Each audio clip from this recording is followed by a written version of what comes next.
Oi, oi. Flat Earth British, Martin Liedtke speaking. Triple flat firms, oct flat firms, into infinity, forever and ever, thrice. My volume sounds absolutely fantastic. Guys, buckle in. Okay, that's all I can say. I'm literally flabbergasted by all of what has happened this week. It's been literally magical. There's been miracles. It's just been so fantastic. I can't even get my brain around it. I tend to not like actually think about things too deeply. I tend to just have faith that I shouldn't have to worry about anything, or any of you shouldn't have to either. I really do feel at this stage, I can feel it in the air. It's just so magical, and I can feel that, you know, the powers that should not be are pushing everyone to rebel, pushing everyone to have an uprising. But I see another way. I see a way where no fucker gets hurt, and we don't fucking pander to their tune. Apart from that, okay, in my Brian, it's game over, guys. It's game over. We fucking did this a long time ago. Let me tell you something, guys. All of this bullshittery that's going down, okay, we did this. Okay, this is our doing. But unfortunately, it has to happen, because if it doesn't happen, we're not going to get to the place and the price which we are going to. Now, in my Brian, just me though, guys, just me, okay? I think there's an angel working through some of us. I really do. I think that it's not just any old angel either. So I trust that we have the biggest guns you could possibly imagine. So with that in my mind, I know that you just don't have to fear any of this bullshit. This is ours, our realm. We manifested. And if you find out, which you're going to, if you carry on watching Flat Earth British, how far they took us away from who we truly are, you're going to be fucking flabbergasted. Okay? We do manifest this reality, and I will give you evidence that will blow your mind. In fact, the next couple of weeks, the information that will be coming out on Flat Earth British through the convention or the conference next week as well will fucking seriously damage them. There will be no coming back. There isn't anyway. Okay? So this will be the last Flatterday before the big event next week. Okay, next Friday on the 10th, if you do not know, we have an almost sellout, which is very, very exciting. Flat Earth British Conference, first of its type in history. We're going to be talking about mudflood, Tartaria, or I will be, and others. And that's never happened before, as far as we know. So that's a historical event. And plus, it's my first, okay, convention, Flat Earth British, and it will be the last. In fact, I'm doing another one next month in Birmingham again on the 14th of October. If you missed this one, you can come to the next. Ka-ching. So I've got A plans and B plans and C plans just to make sure that everybody has the most fantastic time imaginable. I will be there, and I can assure you that this is going to be a very special and very important meet. And I think that a lot of you can sense at this time, with the awakening happening and everyone rising their vibration at exactly the same time, and all of us getting in lines, you know, like we know something is about to happen. We're all feeling that amazing feeling. So this is going to be, you know, 250 people all bringing their positive energy and their love to the same place. Okay, all for the good, all for the good. Is this not fantastic? Flat Earth British magic. It's like magic, only better. Okay, so we got a show and a half for you guys, this one. Okay, now there's been a lot this week. I've had, like, basically there was a pigeon knocked out outside, so we took it in, me and my son, for a couple of days or a day, trying to get it, you know. It said on Google it might be knocked out and it might come back to life the day after and start flying again. Unfortunately, this was not the case. So it didn't make it. So it's been a bit of a weird week, really. We've had signs like you would not believe, but all of them pointing in one direction, guys. Okay, that we are on the right path, and I'm feeling that we're all in grace, and I'm feeling really, really fantastic, and I'm so happy for you guys as well. You know, for all of us, really, I really am. I can't even tell you how I feel about all of this. Okay, it's just fantastic. So we're going to have a juice splat sensational. That's why I said special in the show notes, because all of my shows are special. This one will be extra special. The rain. The rain. Now we talk about water. We talk about the memory of water, the fact that water has memory, the fact that you could have one droplet of water and it will hold if you have pristine water, say, and you put it in a pail of water and then you chuck a petal into that water, you will have a mirror or an exact replica of that petal in every single raindrop that you take out of that pail of water. What? And I showed you an example of that this morning on my Flat Earth British community page, where the whole world was captured in a raindrop. Now, there's more going on with raindrops than you could possibly imagine. If you could think of this in terms as a aquatic or a liquid simulation, if you like. And where's the information in sort of a computer sense? Well, it's in the cloud, isn't it? Well, the rain comes from the clouds. And I can tell you something about water, okay? You do not need clouds for it to happen, okay? Rain can just come out of nowhere. Clouds can just appear out of the ether and disappear into the ether because the water is always there. Bear this in mind for what I'm going to propose a bit later. Now, there are places in this realm that are devoid of water, namely the Sahara Desert or the Western Australian Desert, or all these places that have no water when, okay, because it's not an equatorial problem, they should have rain. Now imagine if, say, the Sahara Desert, which has loads of water locked underneath it, by the way, say it was to have nice, not really hard rain, because that would flood it. Obviously, there would be, people could get hurt. But what if it was to have a steady stream of rain and change the entire climate into what it was before, green pasture land that could feed and home everybody, okay? And all of the deserts. Now, how could this happen? How could we make rain in the desert? Well, I covered in my first book, Wilhelm Reich's work, or cloud bursting work. Now, that works, and I've seen evidence of this, where rain's made. Now, the governments, okay, they will admit that they can make rain. They can seed, okay, they can seed rain, but they got other technologies as well that can influence rain, that can make rain, water come out of the ether, because it's all there, even though you can't see it. Now, going on that, the raindrop. Now, we're going to go through basically a learning, I was going to say curve, but we're going to learn together here something that I never really knew, guys, until this week, and just flabbergasted me to realize how little I know about our reality. But the evidence clearly pointing towards one thing, that we manifest this reality. Now, the dodgy thing about this, guys, is they are grabbing everyone's attention through distractions. Wars, Taliban, fucking Rona, you name it, okay? Because people are taking notice, and that's dangerous. Do you know why? Because if we manifest our reality and we give it thought and we're picturing these terrible things, you look at if you go through an Instagram post, there's everything from all that dodgy shit that goes on Epstein Island, people visualize. You got all that dodgy fucking shit that's going on in Taliban land, people visualize. Fear, fear, fear, total fucking distraction. You have to keep your eye on the prize, your eye focused on what needs to be done.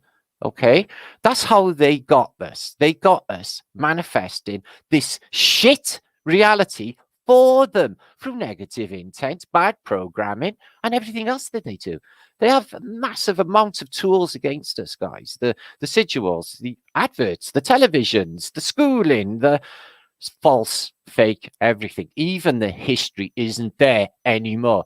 The history, okay, which I'll show you in this post as well, and more evidence to support this, is being fucking fabricated, which is highly, highly fucking sinister, isn't it? So what is our true place, and who the fuck really are we, guys?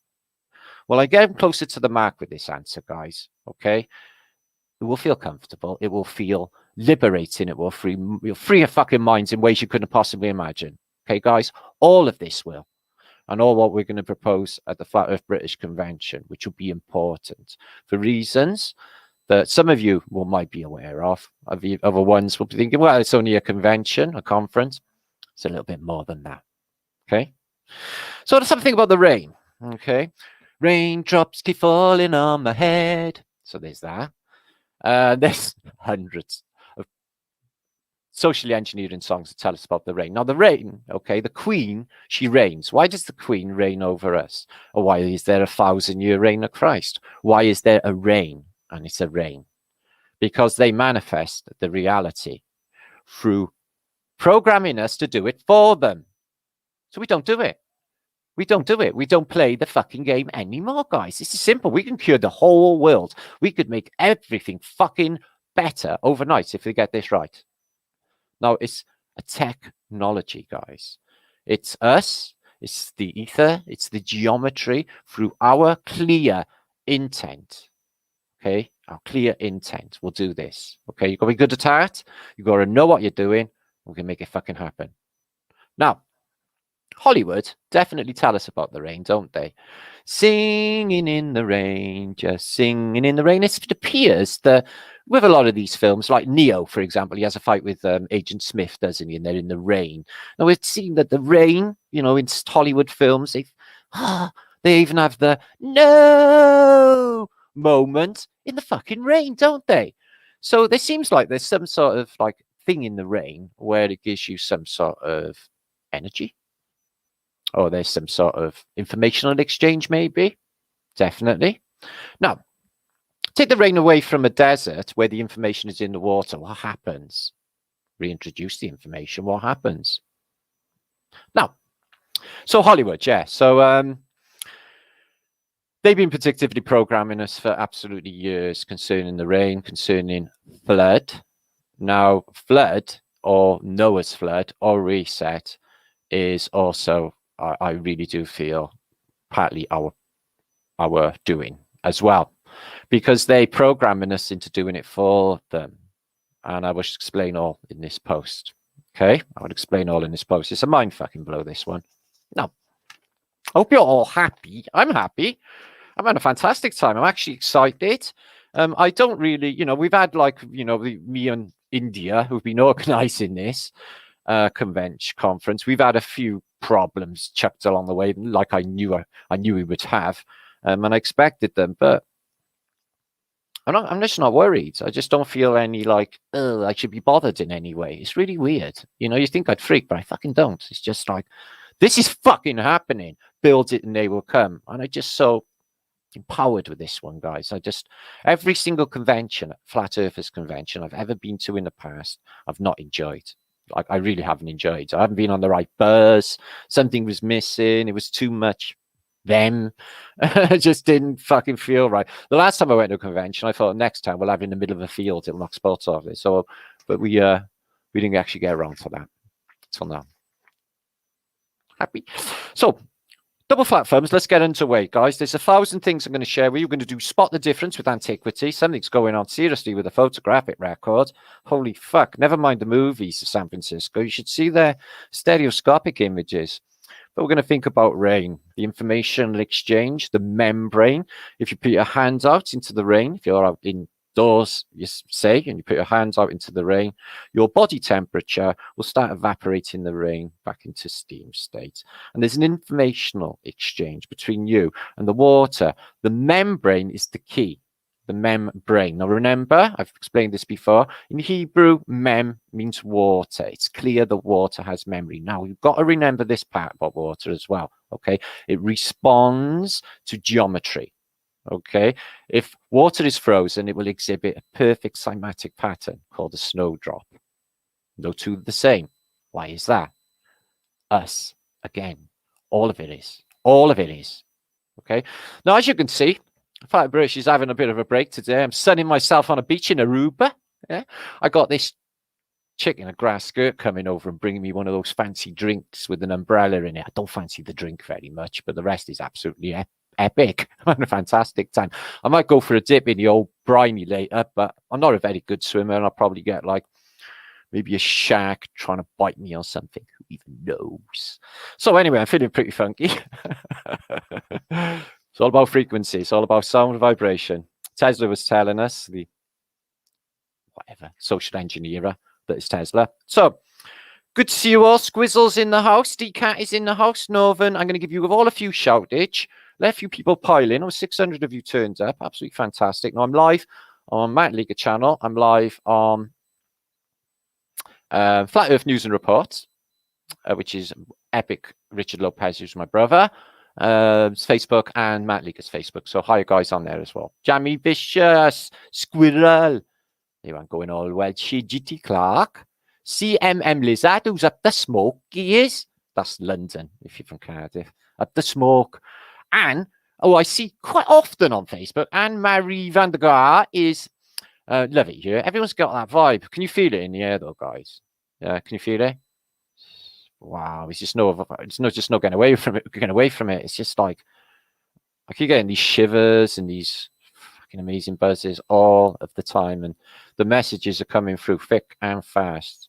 That's what I wanted to see. Hey, Matt, evening all, much love. I seen your post earlier, Mel. You posted Jazz Soldier has a channel. If you don't know, subscribe to Jazz Soldier. She's got a big channel. Well, Roger Waters, which I was under the impression that he was a bit of a shit and he was going with the Jabadocious, but he's not. He's now working with getting everyone hitting the fucking streets and taking on all the big armies that look like fucking Gestapo. Yeah? They got all guns and bats and shit. Yeah? Like a fucking unflavorable that. I see another way. I see a better way. I see a magical way. I see a way that everyone will just be, who's left in the streets rejoicing? Feeling, wow, that was unexpected, if you know what I mean. Julie, hope to see you soon as well. This week is the epicness. That is the Flat Earth British Convention. It's getting very exciting too. So yeah, you have to get a ticket now because there's only about 40 odd tickets left, guys. It's a sell-out more or less. Ooh, Patricia Steer. Big fan of Patricia Steer. How are you, my old friends? Good to see you, lovely. Kelly Dolan and John Fletcher. Right then, buckle in. This is going to look beautiful and it's going to be inspiring, I hope. And I've got all of it written down, okay? Because some of this might go into a future book, I'm thinking. Going to be a prolific author, don't you know? So anyway, I'll come and have a chat with you all in a minute. Much love to you all. Thank you for popping by. 600. We're going to have a fantastic flat. There's going to be loads to laugh at. Everything we look at, right, will be in an historical study sense, okay? Because most of the stuff I look at is from the old, okay? Nothing is very current, except for news articles and stuff that may be interesting to you, okay? So there's a lot in this. Now, let us get underway. Are you ready? Okay. Okay, this is going to be good. Let's learn together, guys. Let's learn together. Happy time. Raindrops keep falling on my head. So, ooh. The single raindrop never feels responsible for the flood. Douglas Adams. Okay. Well, Douglas Adams not actually like prophetic or anything, but he works for the Tavistock Institute. He did give us the Hitchhiker's Guide to the Galaxy, which is actually a really good book for navigating this life. The answer to everything, number 42. But this guy is. Oh, excuse me. Every raindrop that falls is accompanied by an angel. For even a raindrop is a manifestation of being. It's telling you right there. Also tells you the earth is flat in that book. A raindrop landed on my cheek is a kiss from an angel, someone that lives in heaven and is watching over you. There's more going on with the rain. Is God in the rain? Now, check this out. So, there is so much more going on with rain. You wouldn't even imagine. I had no idea. So, check this out. So, you can see the memory of water. You can see that the whole world is just captured. And then you can even see the drops on leaves, which will also have it captured. And then again inside there. So even in this, you get that massive fractalness going on deeper and deeper again into infinity. It's just the most mind-blowing thing in a raindrop. Now, there's the interaction between us and it comes out of the cloud. The information's in the water. It's not in DNA for a seed to grow. The information is in the water. It's all about us. This is where we're getting the downloads from. This is where the information's coming from. It's tapped. We're tapping the water. The water is here, all about us. Now, school of thought. School of thought. Now, in 1904, science noticed that raindrops came in different sizes. In school today, we are taught that raindrops start as micro raindrops, that they gather together in the clouds, and that raindrops make or latch onto their neighbors to make bigger raindrops. Well, that's the story anyway, isn't it? This is actually a mind-blowing shot, a 1 in a million shot of a lightning bolt hitting the sea. So what does that tell us then, guys? Well, the sea's salt.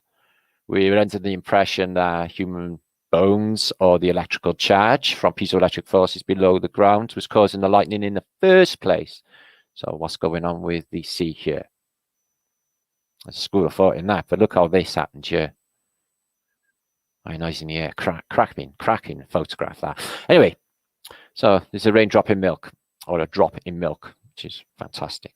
Now, so they found in modern days that the raindrop, okay, falls as a sphere. It falls as a sphere. But then it flattens out into a more pancake shape. Eventually, the pancake widens out and then it thins. And then the onrush of air causes it to hollow out. Like an upturned bag, they say. It's not exactly a raindrop, is it? Finally, the bag inflates beyond the ability for the water to hold any retention. And then it bursts. And then it bursts again into smaller droplets. All of this happens in 1,000th of a second. So it's never really a raindrop. So it falls as a sphere. It flattens out into a pancake form, and then it widens, it thins because of the onrush of air, causes it to hollow out like an upturned bag. And then finally, because of the amount of water retention needed, it can't hold it anymore, and it bursts into these smaller droplets again. Look at this phenomena. You'll never look at a raindrop the same again, will you? Some of these experiments, you know, when they drop water into, milk, excuse me, some of these waters with the lights, is just the most beautiful, fantastic thing. It's hard to believe this is even a drop of water. So is water conscious? I think so. Rivers know how to find the sea. I really do feel when I'm at sea that the sea is caring for me and is an entity. So each drop is part of the bigger ocean, and each drop is also full of that whole information the whole ocean already holds in a miniaturized form, falling on the ground. And then it creates puddles, which have a membrane, an informational exchange again. Check these two raindrops. It's almost like doing a dance with one another, like two little dancers. Two raindrops. Boom, boom. I know. We'll have a little dance before we spludge down and become water again. Or become a mass again. What about that? You can see the flattening out. And this tubular effect is hollow. It's hollow. Just mind-blowing. There again. Flattening out. Look at this. So this is like this is the hollow tube, which is connected first. And then the rest just comes down and then bursts. Boosh. It's almost like a flower, isn't it? Absolutely fantastic. So, you can make rain. You can do a rain dance. The North American Indians certainly definitely make rain. And, you know, modern science, or we know that they're engineering the weather. We know that they can make rain.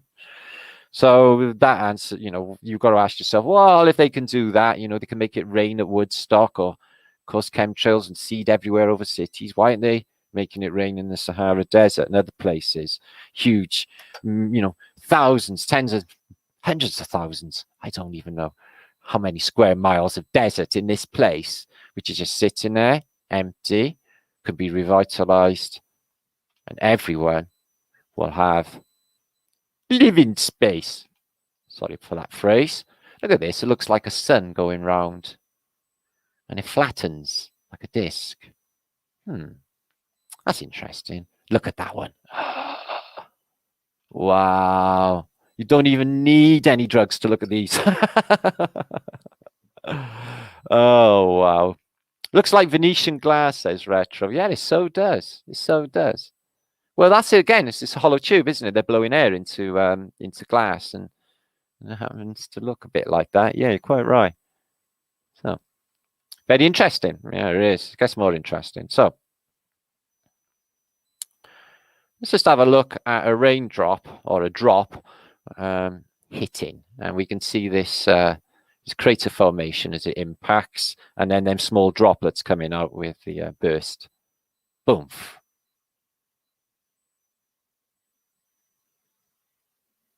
Boop. Bloop. So it's never really a raindrop. So if you freeze that, you know what it becomes. I'll show you. So liquid milk does crazy stuff. Milk is obviously got more viscosity, so it does crazier. And how similar that looks like to the gravity well of the North Pole hole that I proposed on the Greatest Secret Never Told. I showed basically a computer graphic, and it looked identical to that. Identical. Can't even believe how much it's the same. And look at the waveforms. So I'm sure science knows what it's talking about. Not anymore, because there's many paradigms we're going to absolutely shatter along the way in the next couple of weeks. Now, it comes down in absolute droves, doesn't it? It absolutely thunders down in some places, and other places have no rain whatsoever, unless they have like rain all of a sudden and they have flash floods and they're in terrible dire trouble because it doesn't seep away. So if it was like as I proposed in my first book, The Holy Grail of the Flat Earth, that where there was drought in the past, in antiquity, all you would need is some, excuse me, that's a snowdrop. All you would need is some clergy to come along with a processional altar, which is some sort of orgonite technology. They would stroll through after 6 months of drought, and then all of a sudden, a day later, it would rain. So the clergy were holding back orgonite rainmaking technology, and they were using the Hegelian dialectic of drought, etc., and famine over people, and then coming along being the rescuers with making it rain. Now, this same technology can be used in deserts. I'm sure that the whole world could be of green and pleasant land. I don't think there's any need for that. Geographically, there's no reason why they should be burned to cinders like these areas. It's not like the Sahara Desert's on the fucking equator, It's just not. It's just, what? So, you freeze them. Each one has an individual select geometry, beyond belief geometry, perfect symmetry in every single way and aspect. And they're lattice as well. So they're like, infinitely three-dimensional lattice. We're going in. If you could see these things going in, they're not just flat. They are fan-fucking-tastic. And each of them are a frozen raindrop. So they're not really raindrops, are they? They are informational exchange. This looks like a bit of highly advanced technology to my eyes. This is how I see all of this, technasmia, the Antiquitech devices, the water, the liquid simulation, the interaction of intent, and, these angels that I keep going on about. I've always gone on about angels my entire life, and I don't even know why. And I'm far from religious. I'm a sinner, and I enjoy it. So what's going on with that? But yeah, I keep thinking that certain people here in the Truth and Movement at the moment who have the big guns on their side. And I keep getting that message like nearly every day. The sun. Right, so the first aspect is water and basically the manifestation of reality, of being through water. And we're doing that, guys. Well, it's the same for the sun, because it's going to have to be the same for water. It's going to have to be the same for everything in this place if we're manifesting it. Check this out. So we've got a picture here of the two suns that I showed recently, but that's not what we're going to think about. We're going to think about what if we, the people, were actually creating the sun? Well, we peak, electrical peak at noon each day. You know, I explained we give off 4,000 volts of electricity on our peak, and that's at each midday when the sun's at its hottest. And then when we get tired later in the day, okay, the sun goes away and it gets weaker as we get weaker.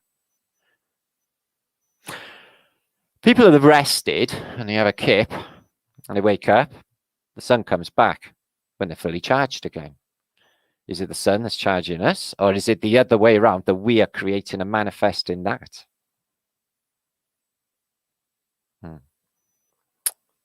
It's food for thought, isn't it? We move on. So I'm going to come back for a second because I need to think for a second. So 750 of you. It's mind blow with the rain. Just mind blow. Now it's about the membrane as well. You know, it's that informational exchange, and it's like I guess you could say a thin skin of water. You know, the insects on top of ponds that can balance on, and but that is water. But it's the place where water comes into contact with that weaker solution of water, air. It's that point. You know, that you know, the point that they meet, that's vital, that's important. That's the exchange, and you can see that exchange when, you know, it steams off of your hands. You know, we've all got hot in games or what have you, and the steam's coming off you. Now, I really do think there's heat coming from below. I think there's water below. I think there's water above. I think, right, that to get out of here, it might have to go that way. As crazy as it seems and sounds, that might be the way out. There might be so much more going on up there. It's hard to even imagine. Okay, but I do actually think that there's more land in here, which we're going to look at in this post as well. Now, the next bit I'm going to show you, okay, I'm going to need to read. I was going to read it off there, and my eyesight is absolutely shit at the moment. My glasses are terrible. So let me have a drinkage. I'm on the lemon water, lemon, honey, turmeric. There you are, very refreshing. So, also very refreshing. So we got a red emerald. I'm going to show one of that. I'm going to show a butterfly a bit later. Images of the day are cracking. We got some humor. Got a lot to look forward to in this posterities in the house. So many satellites blocking up there. There's no such thing as satellites, really, Sarah. And when you look online at Google, every single one of them are CGI images. And if that was a reality, when you look at a full moon, okay, because they say there's like 30, 40,000 stupid amount up there, there should be loads every single minute passing the moon, but we don't see any.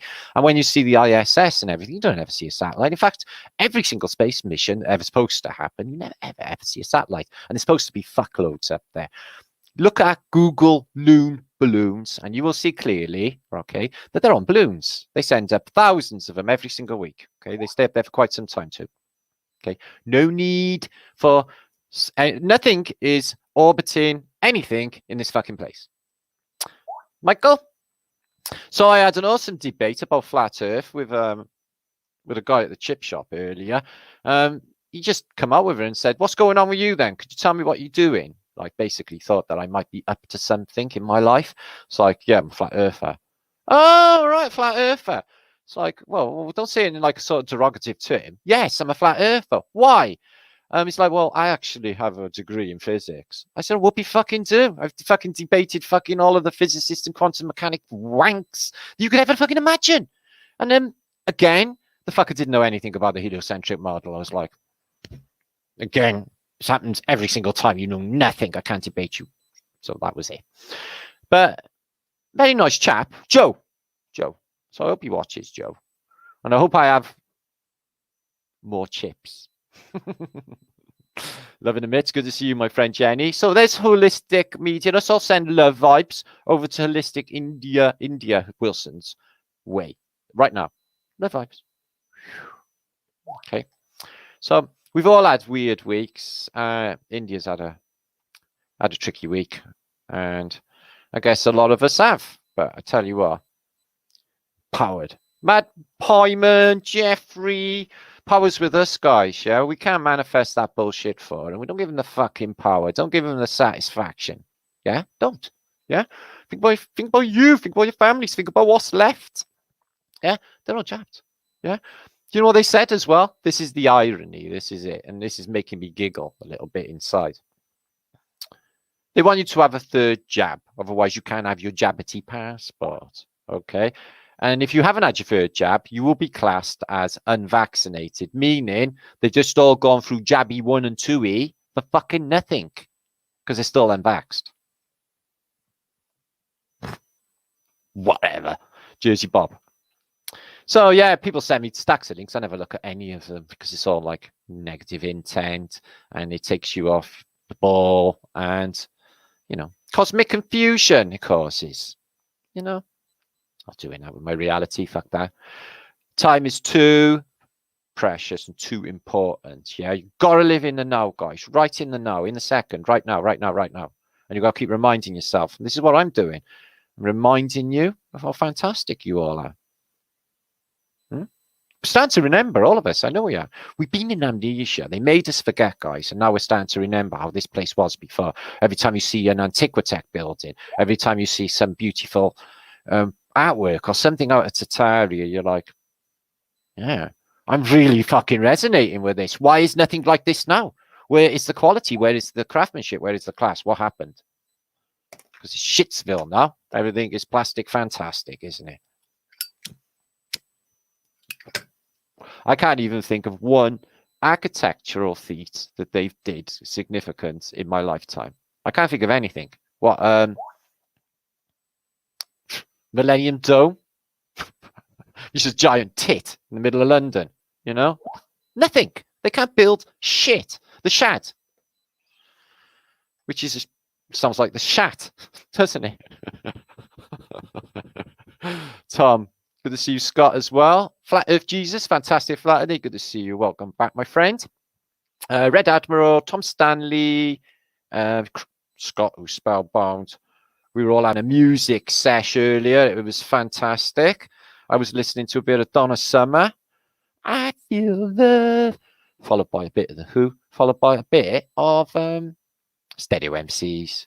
Make sure you're connected. The writing's on the wall. And if you're not connected, stumble, you might fall. They fucking tell you. Nosy Parker. Shall I or what? Fucking do it, Nosy Parker. You know. Live dangerously, my friend. Yeah. Dallas Fowler. Vividness. Good to see you. Hi, Martin. Flatfirms. Flatfirms Vividness. Rosemary Smalley. I got a bit about Rosemary's Baby later. Spooky all that. We do spooky as well. Sue's Light World, Austin, good to see you. So yeah, a fantastic hangout. You may have seen this week on the Celtic Tatarian channel, which I got back this week, with awesome Christian Knapp. Love Christian Knapp. He's absolutely fabulous. Known the guy years, and he's like a genius. And Austin, who's like awesome Austin, which is like really happy, awesome Austin. He's very, very well named. But we did have a really, really good hangout. We're going to be doing some more of that. Okay, some more of that. Brian off Brian stuff. Okay, it's a great way to get forward. And I do like to bounce off people. I mean, in an intellectual sense. Let's so Scara. Nice one. I like that. Frankly, I don't give a damn. Carrie, good to see you. Slim Pickens, yeah, good to see you. I know, I'll be careful. They might get rid of my channel before the convention. Carla Redhill, but they won't. And I know why. Jersey Bob, Elisa, Sophia Avalos. Military says, make mud, not war. Oh, I like that. I like that. I like that mistranslation in the Bible I don't want to talk about right now. Paul Owen, 4 3 2, matter with me. Stop it. Mike James. Okay. Now I'm going to need to get my brain together. So I'm going to need to read something to you, and my eyesight's crap in these glasses. I know what you're saying. Why doesn't he go to the optician? Well, I'm too busy all day running this like worldwide movement stuff all day.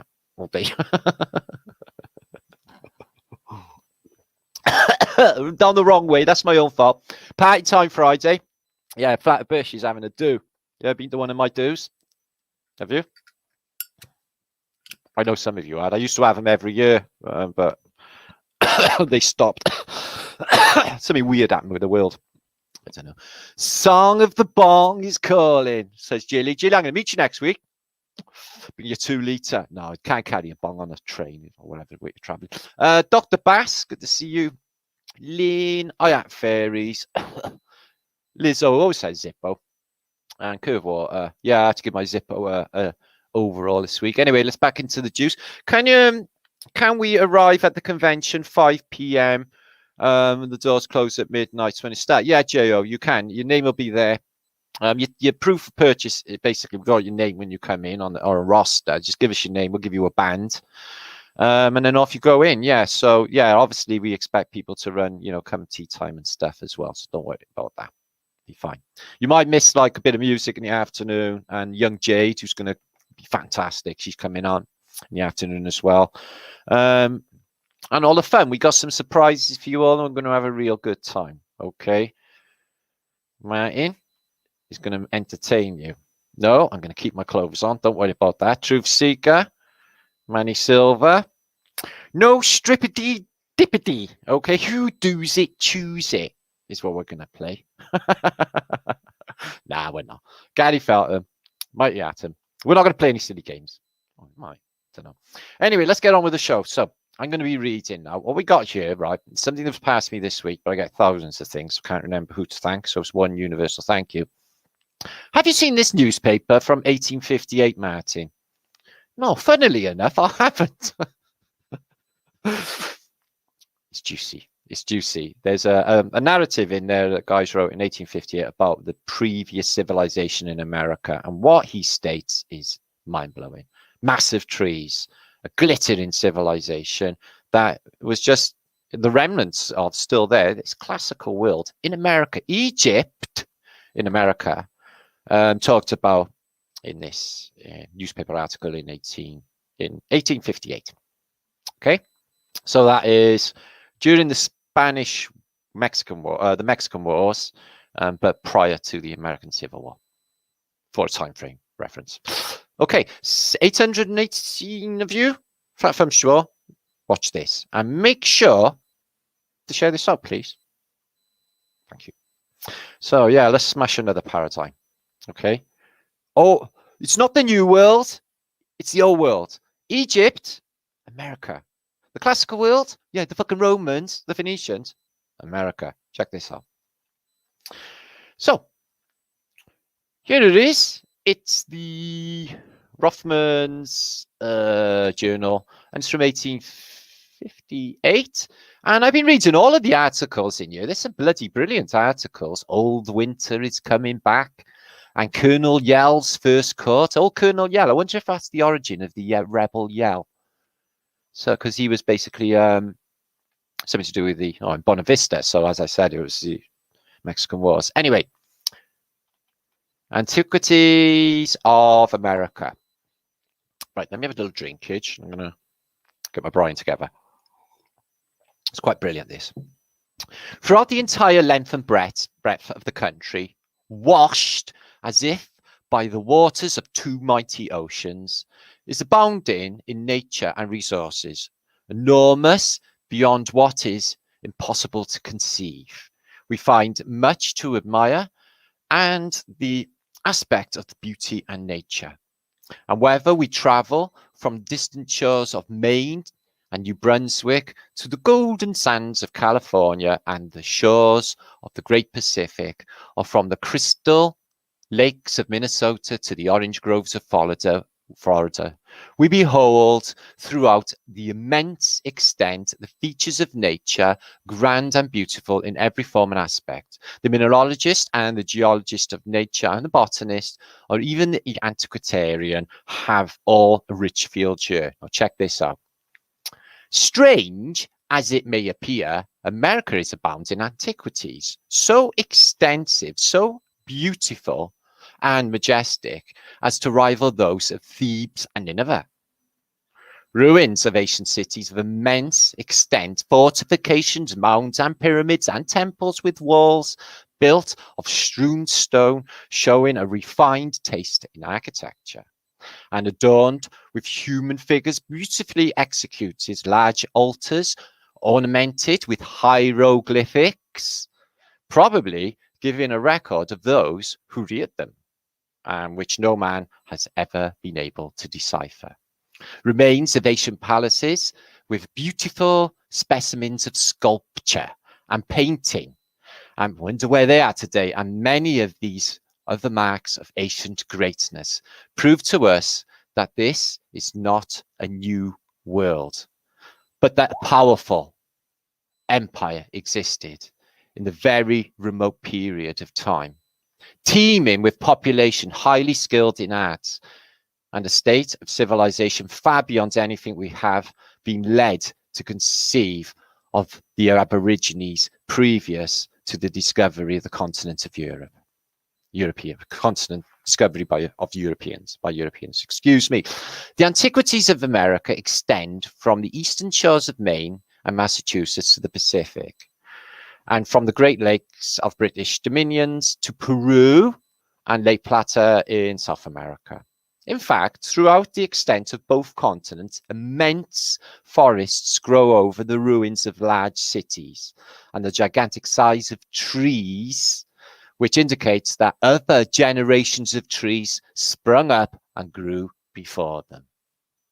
Massive trees. Previous to the ruins were existence before the Christian era.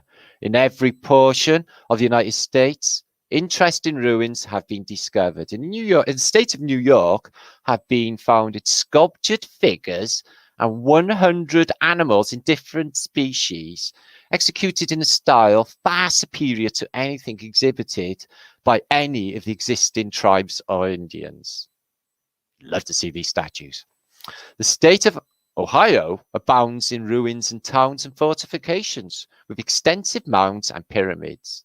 In Marietta in Missouri, people, pottery, silver, copper, ornaments, and pearls of great beauty and luster have been dug out from the earth. Mud.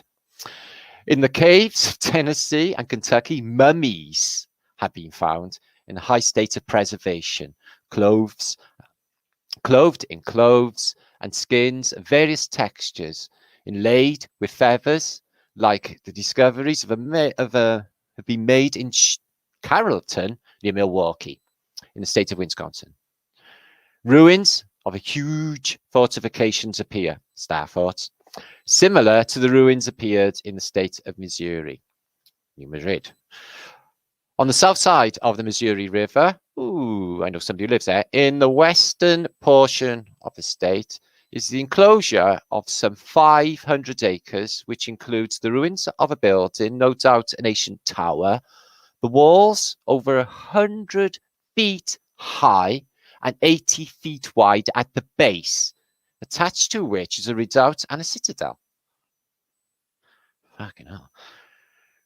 With work much resembling the structure in the towers in Europe. So, because it fucking is the old world. But it is the south of Mexico that has magnificence. The beautiful ruins present themselves in abundance. Ruins of majestic cities, magnificent temples and altars with beautiful works of sculpture, tastefully wrought palaces, adorned with paintings, colored chiefly in sky blue and light green, which show that their richness and elegance to be the work of highly cultivated people. These ruins, majestic in beauty, in appearance, but overgrown with thick forests of mahogany and cedar of immense dimensions. Giant trees. It's mind-blowing, this. Excuse me. So there's only one more column to go, but it stops abruptly. It's like, where's the ending? So let's check this out. Let's get to the top of this column. Excuse me. The Great Age proved the world that the great empire existed here at very remote periods of time. The empire teemed. Oh, I've already read that, have I? No, it teemed with immense population. The people skilled in the mechanical arts and in an advanced state of cultivation. The most extensive ruins are found in Uxmal, I can't say that, Uxmal, in Pelecu in southeast of Mexico. The Uxmal is immense pyramids coated with stone and quadrangular stone edifices and terraces. The highest of the pyramids is 130 foot. And on the summit supports a temple. What?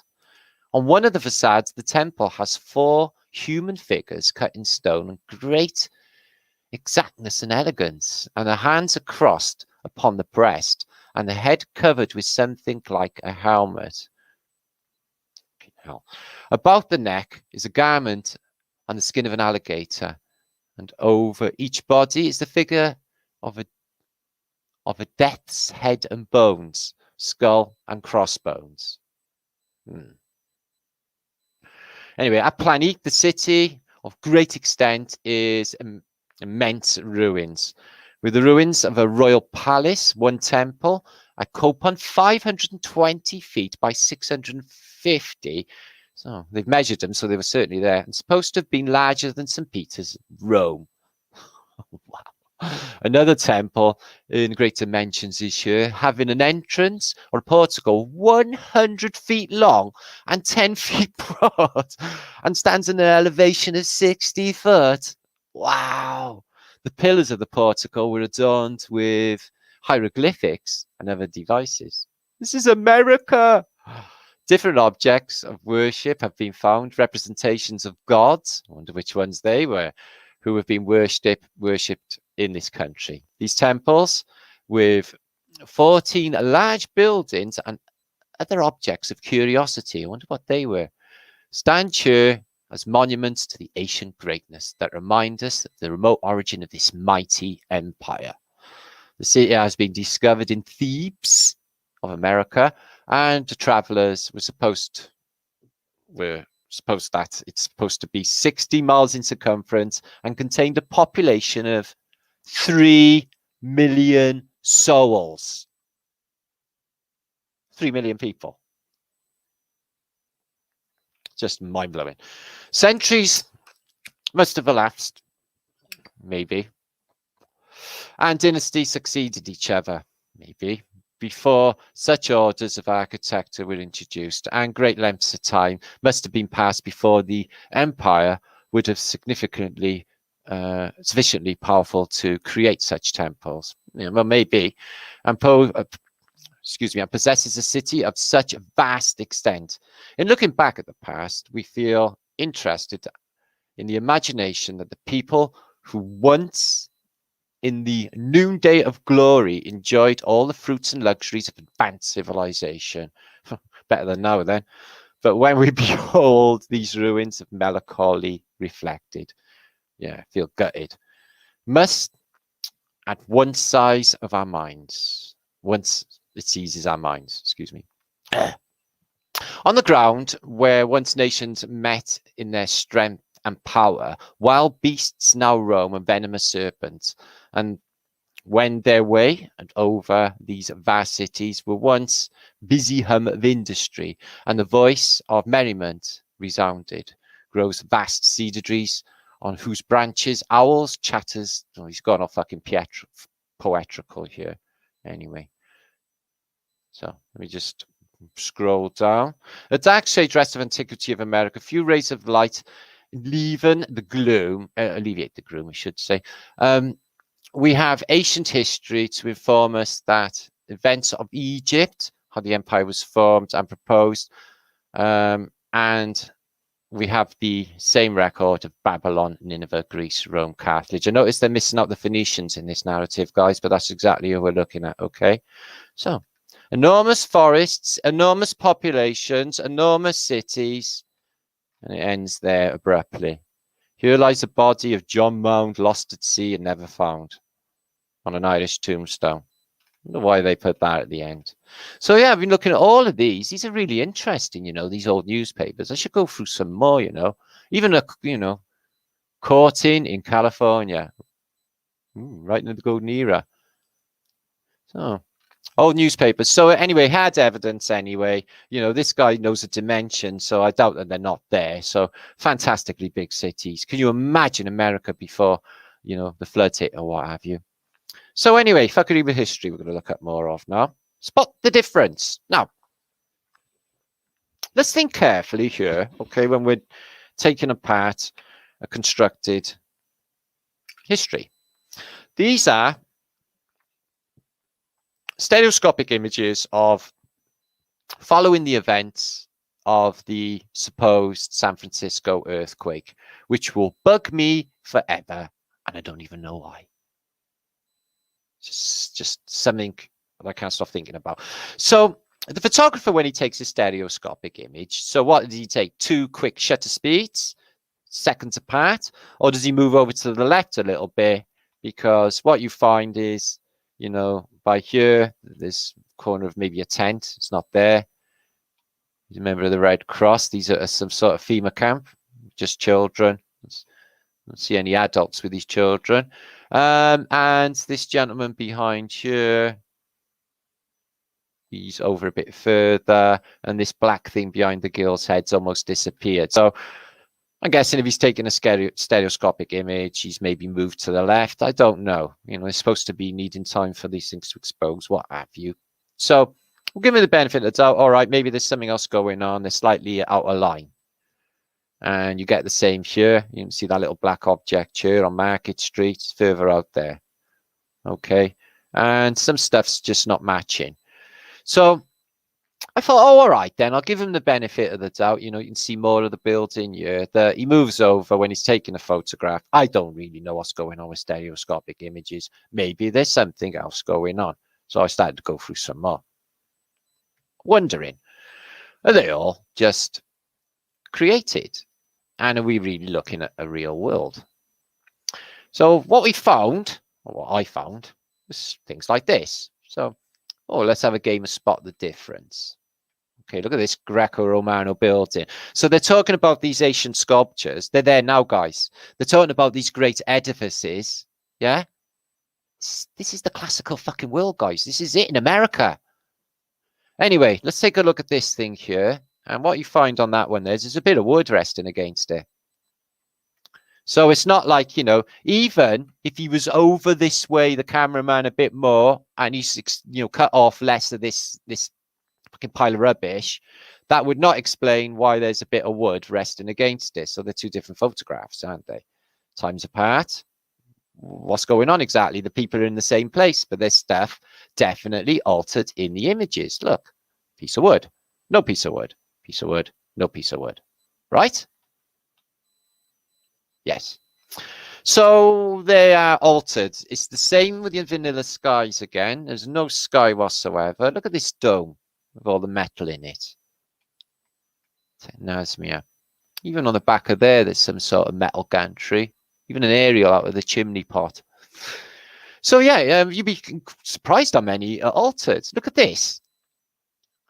So why didn't it say Sapiro? This is like this is a Roman arch, guys. A Roman arch in San Francisco. It's even got the 2 laurel leaves here, even the keystone. And what was that? Emma Sprinkles building. Or the Emma Spreckles. Oh, I thought it was sprinkles. Like a shower. So what is it with showers anyway? Why do they have baby showers? You know, why do they call them baby showers? Wet the baby's head. Everything is related to the water. Everything is related, you know, even the birth. I seen somebody celebrating a birthday the other day, and it just dawned on me how fucked that was. That's a really bad part of the paradigm. Just how many people have a birthday and go, oh, you having a great day? Yeah, just another year older, innit? Because that's what they're doing. Yeah. This aging and this time is a construct. I can promise you guys it's a construct. It's bullshit. You don't have to go with it. Yeah. We can live. You know, once we nail this, I can't even see people even dying. because everyone is dying because they're being fucking murdered by them from the off, and you know it, guys. If anyone's living, you got people living outside of the matrix, in the hills in Vietnam, say, and you can have like people, they don't even know how old they are. Oh yeah, he was 100 ages ago. He's just a centurion and he's running up and down the hill with a bucket of water on his head or whatever they do. Fucking, we don't need to die. We don't need to get ill. We don't need to have suffering. And we don't need any of them deserts. We could just like intend it now, right here now, say it's going to rain subtly over the deserts and it's going to bring a green and pleasant land that can be lived in. And it'll be great for everybody. All of that land that's just laying empty, deliberately laying empty for a reason. Look at this thing. Look at all the metal in this in the city hall. Giant dome on top. Just all crumbled under a supposed earthquake. Well, they're taking some shit away here in giant or rather large sort of buckets. But look at this here. Bit of a Greco-Romano arch still there. It's just crazy, guys. Newspaper evidence, countless documents. Now that, what I just read, and all of them narratives in the different books. Egypt, the whole world, in America. Wow, look at this church. The ruins of the Jewish synagogue in Sutter Street. Stood the earthquakes of 1865 and 1868. There were 2 earthquakes then. So there was an earthquake in San Francisco in the last year of the American Civil War. Right, what's all that underneath it? Where's the road? Where's everything? There's a door there underneath the bloody church. You having a giraffe at us? Look at all of the Technasmia portals. Imagine when this thing was active. And look at the similarities between this and Notre Dame. All the portals on all of the Technasmia, the old world's Technasmia system taken out. Stealing of a civilization. This even looks, set up the way he's pointing with a stick. Just all looks so set up. So anyway, you do spot differences. Let us know. So inside these posts are nothing but backfill and rubble, red brick covered. And everything looks like Hiroshima. Everything turned to tiny little bricks. Apparently an earthquake done that. And a firestorm. Apparently. Right. So yeah, I've picked these up this week. I have literally thousands of San Francisco images, but I gotta be honest, I haven't seen these at all till this week, and they are fabulous. And there are subtle differences. I just showed you there's sticks there and not in another one, and I don't really know what's going on except for they're blocking out the skies and everything seems tampered with and arranged like this guy here. What's he doing exactly? Just looking down there at something. And at this stage, see these buildings all back up in scaffold?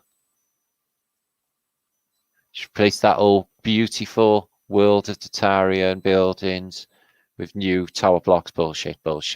Completely different paradigm. Now this guy set up a movie camera and set, so he got there quick, make some films. I also feel there was a big scam going down as well because, that is not the same, is it? His head's touching the, touching it here, not touching it there. Well, there are definitely differences outside of, well, he could be to the left and he could be to the right photographer thing. So again, towards the Jewish synagogue. I wonder what these long poles are here. Because they're not like fire hydrants, are they? I don't think you'd tie a horse off on them. Everyone in San Francisco had a motor car, apparently. So what were they? I think they were energy transference. Let's have a look at this. A lot of metal involved in this city. So what you see is people just aimlessly strolling around or standing there like this, looking at the world that's been smashed. Look at this, like a new tower block, that one. This is at top by Nob Hill. And what we find here, below ground level, red brick, is the top of an arch. The earthquake's great for exposing mud flood in the previous world. I watched a film the other day. I've seen it years ago, called The City of Ember. So it was a cracking little film, really. I did enjoy it. So it was like, basically, they were in a civilization underground that was lit up with electricity. The rest of the world was supposed to be ruined, and nobody, the rest of the world didn't exist as far as they were all concerned. Guys, that was their universe. But these two kids, they broke out. I know they break out. Well, they went up. They went up through a hole in their dome, if you like. And the world was fantastic outside. There was nothing wrong with it. And I thought, there's a lot of similarities with that film. Look at this. Windows below ground level here, downstairs. Even that one's downstairs. Down there. So, as I say, window. All this stuff below ground level. Great for picking apart evidences, these photographs, but what a mess. What a mess. So, stereoscopic images. And here's a guy again with a camera. Is that the same one? Is that the same dude? Look at this. Looks like the Bank of England. Same architecture everywhere in the world. No, it's different. Again, it's different. Isn't it? Look at them pillars. I'm afraid I don't know what's going on outside of some of them are altered. So this guy's got a dagger. I don't know what he's going to be doing with his dagger. You get a lot of like FEMA guys who've got these little stars on and white stripes on their hats. They all show up. There was something like 100 FEMA camps set up within weeks after the events. And then an epidemic broke out, apparently, in the camp. And all of this is all to do with epidemic. Apparently, the whole thing is to do with epidemic. A whole narrative. So again, just a lone stranger and a blitzed out city. So weird and spooky, isn't it? Look at the way the road rose up there. Old English type churches. Look at this thing here. Guts just fell out of it, but the tower still stood, and that tower was full of rubble. I wonder why. I wonder how the inside just falls out and the superstructure stays in place. So, yeah, fantastic these are. So let me just whiz through a bit quicker, because I don't really want to waste any time too much on these. All right, what are they doing? Doing a bit of exchangeage. There's a cavalry member there. Looks like he's giving our lady some food. And I tell you what, these ladies, they're always immaculately turned out. The city is like literally rubble. But, oh, no, they've got lovely hairdos, all white. It's like, what washing powder are they using for a start off? And they haven't even got washing machines, really, have they? Not really. So, what's going on, really? Again, just bricks. And not much else. So, where's all the people in the camps? Ah, there they are, all coming back. Tents everywhere to repopulate. And they all come off, as we have found, the ferry terminal on the end of Market Street. Right, what is that? Fire engine caught and crushed by falling wall. So, looks like it's steam powered or something, or was. Well, that done a shit job then, didn't it? So these buildings were there before the earthquake, because you can see the photographs before the earthquake. These were in scaffold, in frame before and after. They're not just being built after the event, I'm saying. What's all this wireage? That could be for the trams. That looks electric. In fact, it all looks electric. So, if anyone got electrocuted, and this is a different sort of resolution, but again, showing you all the ground levels. This is the road, below the road, a door going under the road. In fact, I'd say that was a road being shown under the road. As I say, it's fantastic for showing bomb damage as well. There you are, there's road level, windows, windows, windows, all below ground level. There's ground level. Usual distance below, about 20 foot. So this is a beautiful HD image. San Francisco. It's getting a bit back up and running at this period, it seems. That's a strange tower. But there was a building all around it. And the building are all back up. And within 9 years of the events, they have a an exposition, one of the best ever. The Pan-Pacific Exposition. So this is Market Street getting started back up. What's he looking at? What's in there? Why are they all looking for? Somebody's dropped their bloody lens. Well, they're looking for something, aren't they? He's got a cigar there.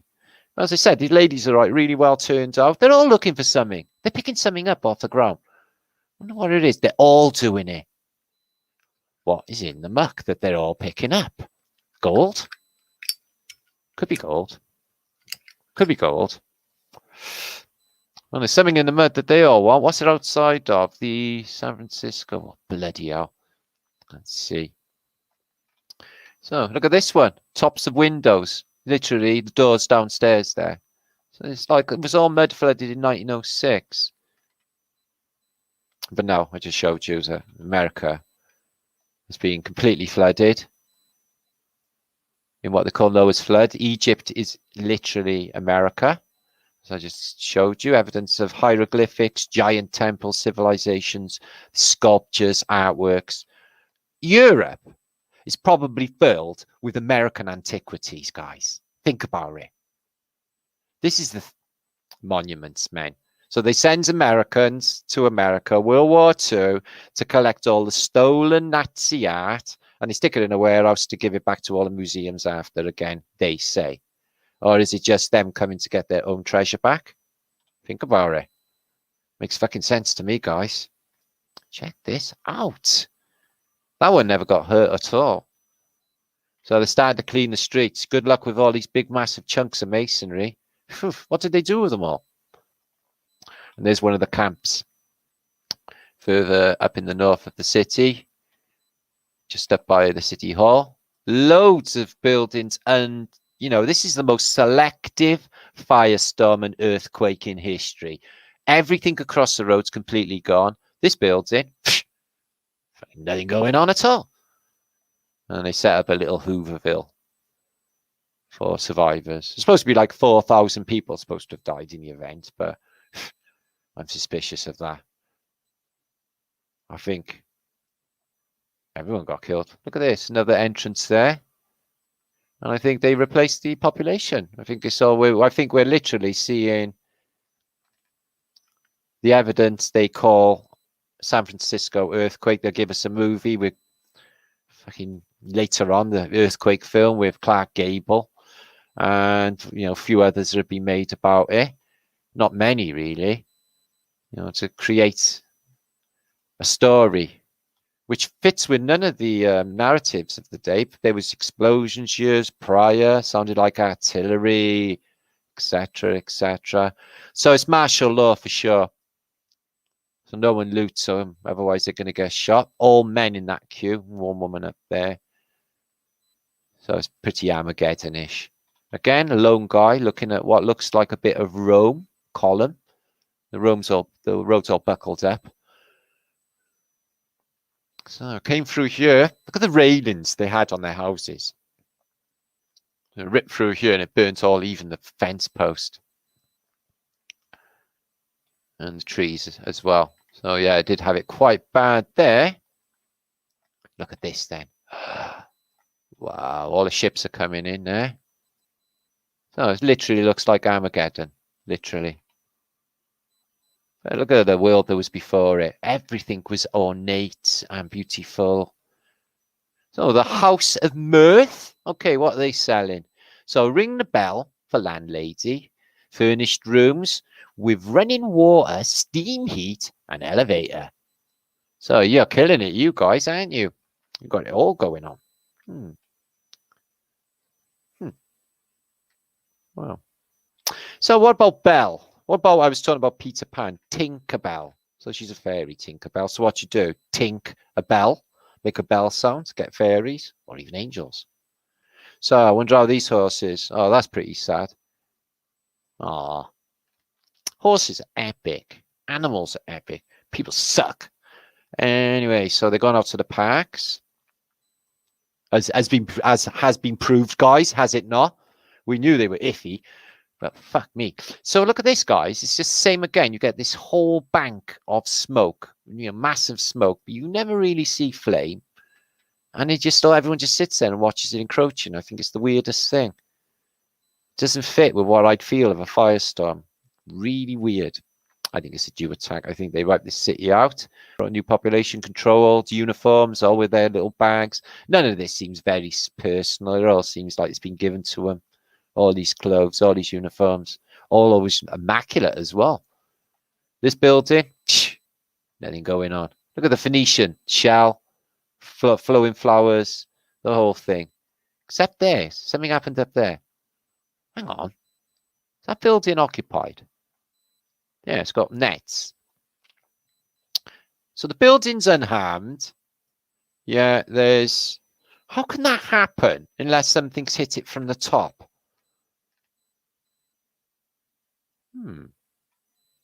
Right. Well, that's good evidence for direct energy weapon right there.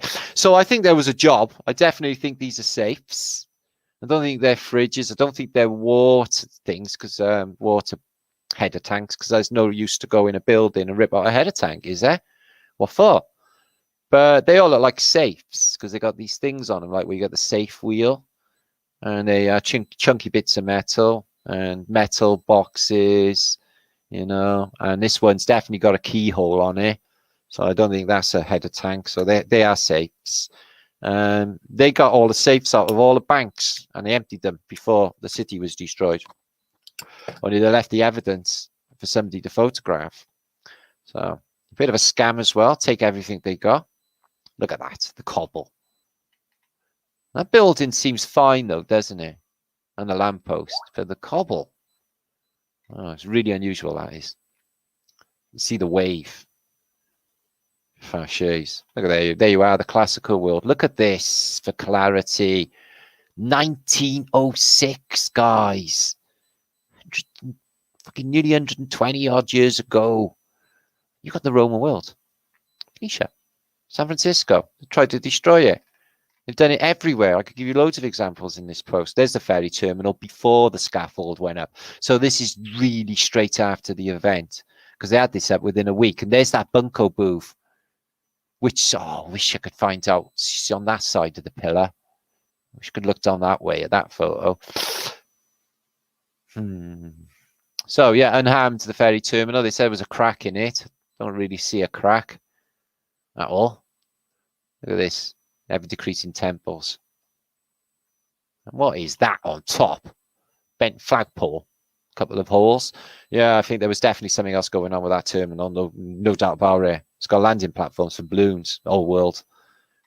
It's got these cross windows you see in all stations everywhere. Could be Tokyo. Could be Antwerp. Doesn't matter. So, let me go to more pictures. We're going to have a bit of comedy. I'm going to come back for a second. Don't look at that.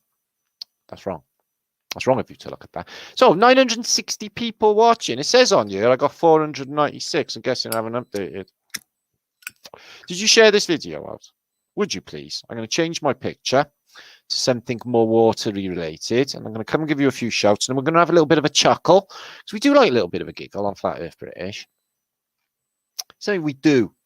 Oh, that's nice. We're having that.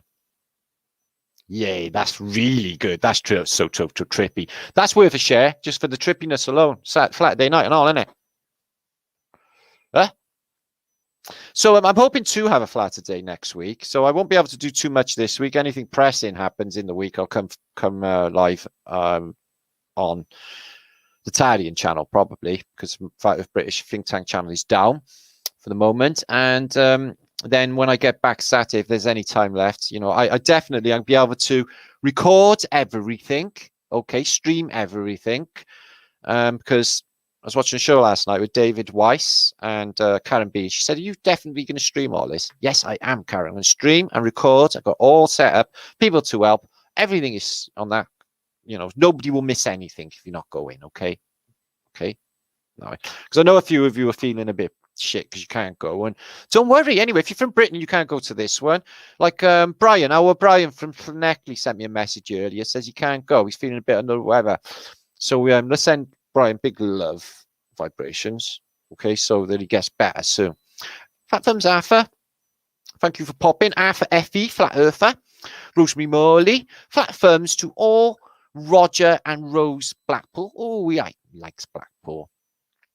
Carol, good to see you. That was my mother's name, and she was without an E as well. Maggie, Mac, I have fairies. Live in the midst. WD40. Hello. Thumbs WD40. Are you a mechanic? Got swarthy hands. Swarthy hands. You know it. Enrique, good to see you. That's badass. Life is. Shit happens. Ollie Svensson.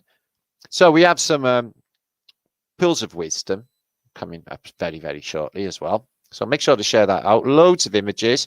And we're going to smash a couple of more historic paradigms along the way, okay? Stuff that they told you was happening is definitely not, and I'm going to show you, okay?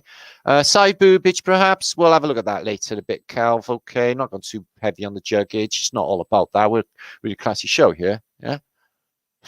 No, it is all about that.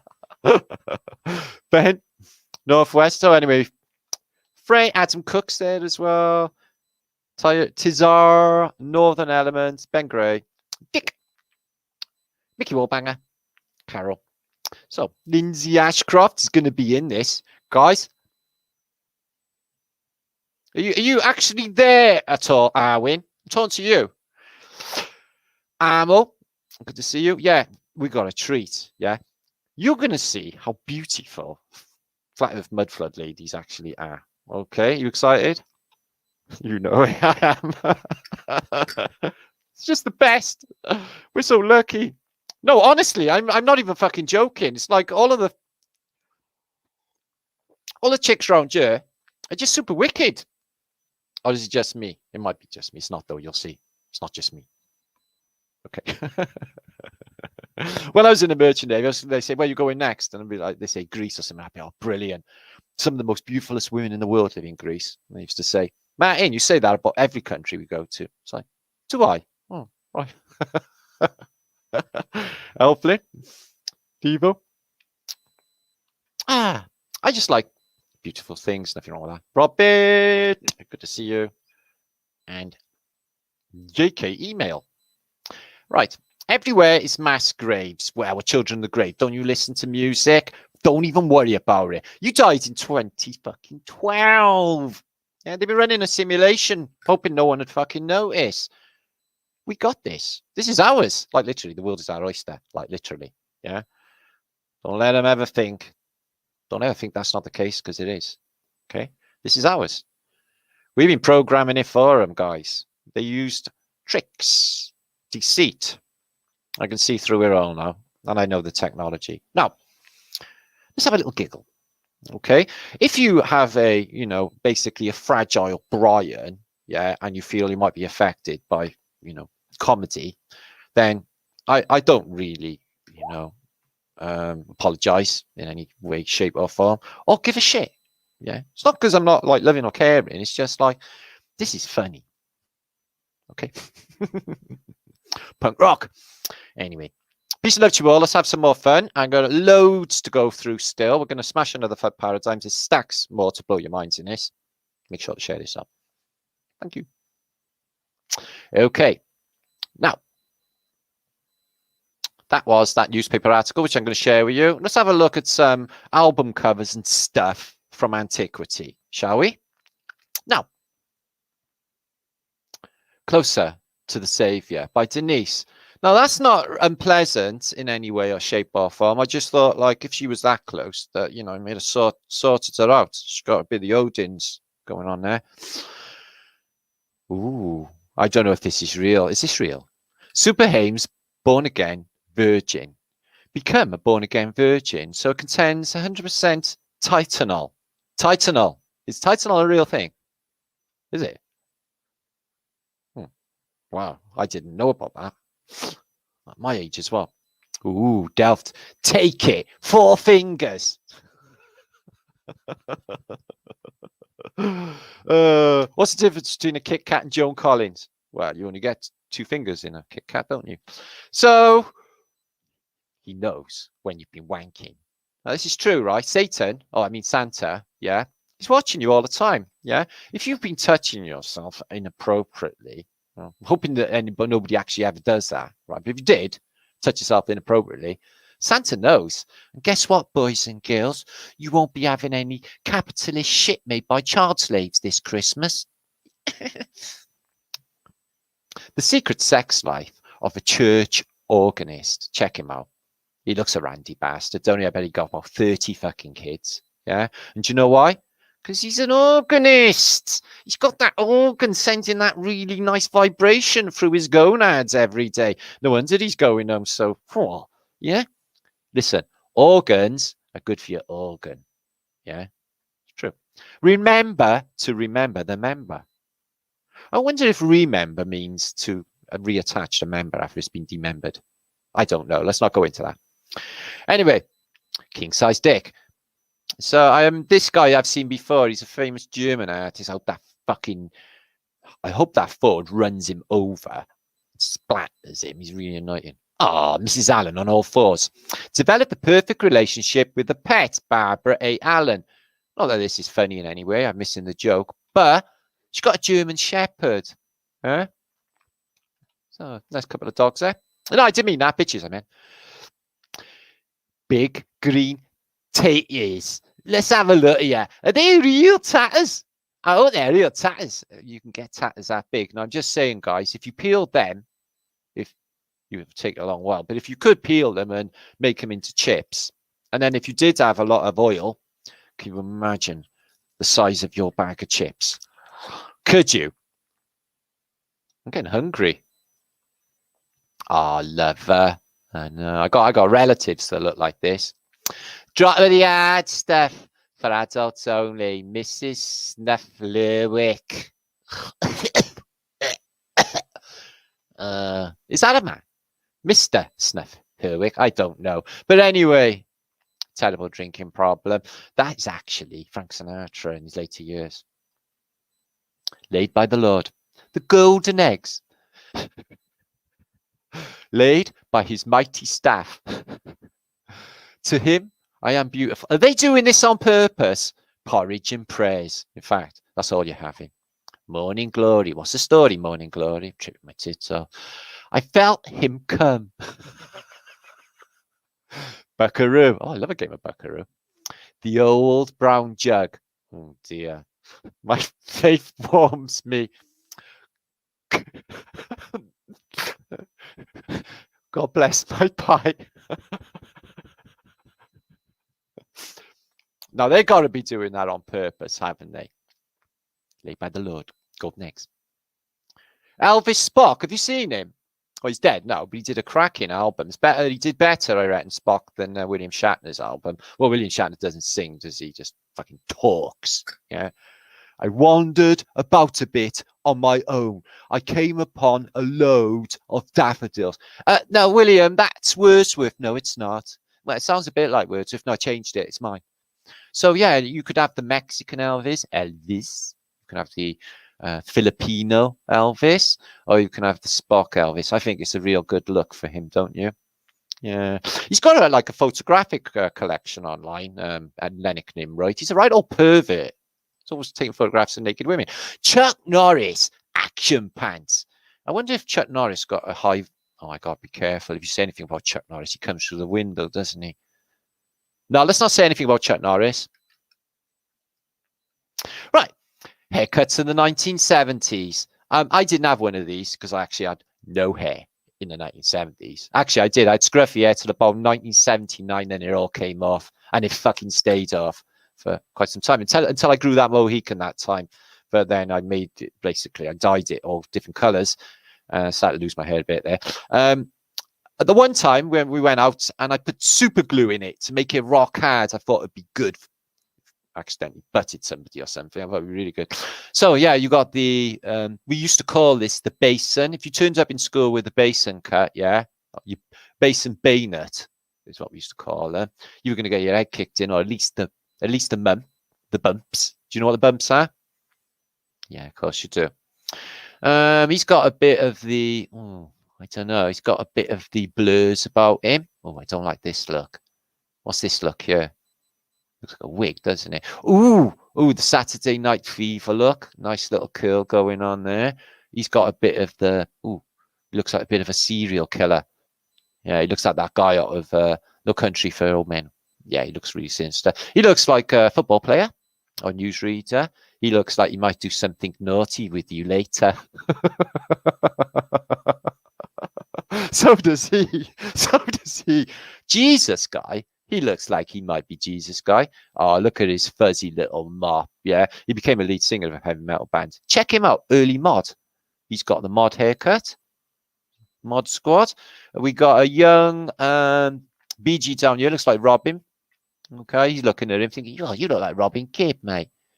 So, yeah, and then you get the Rod Stewart look, or the other guy that Rod Stewart was his boyfriend.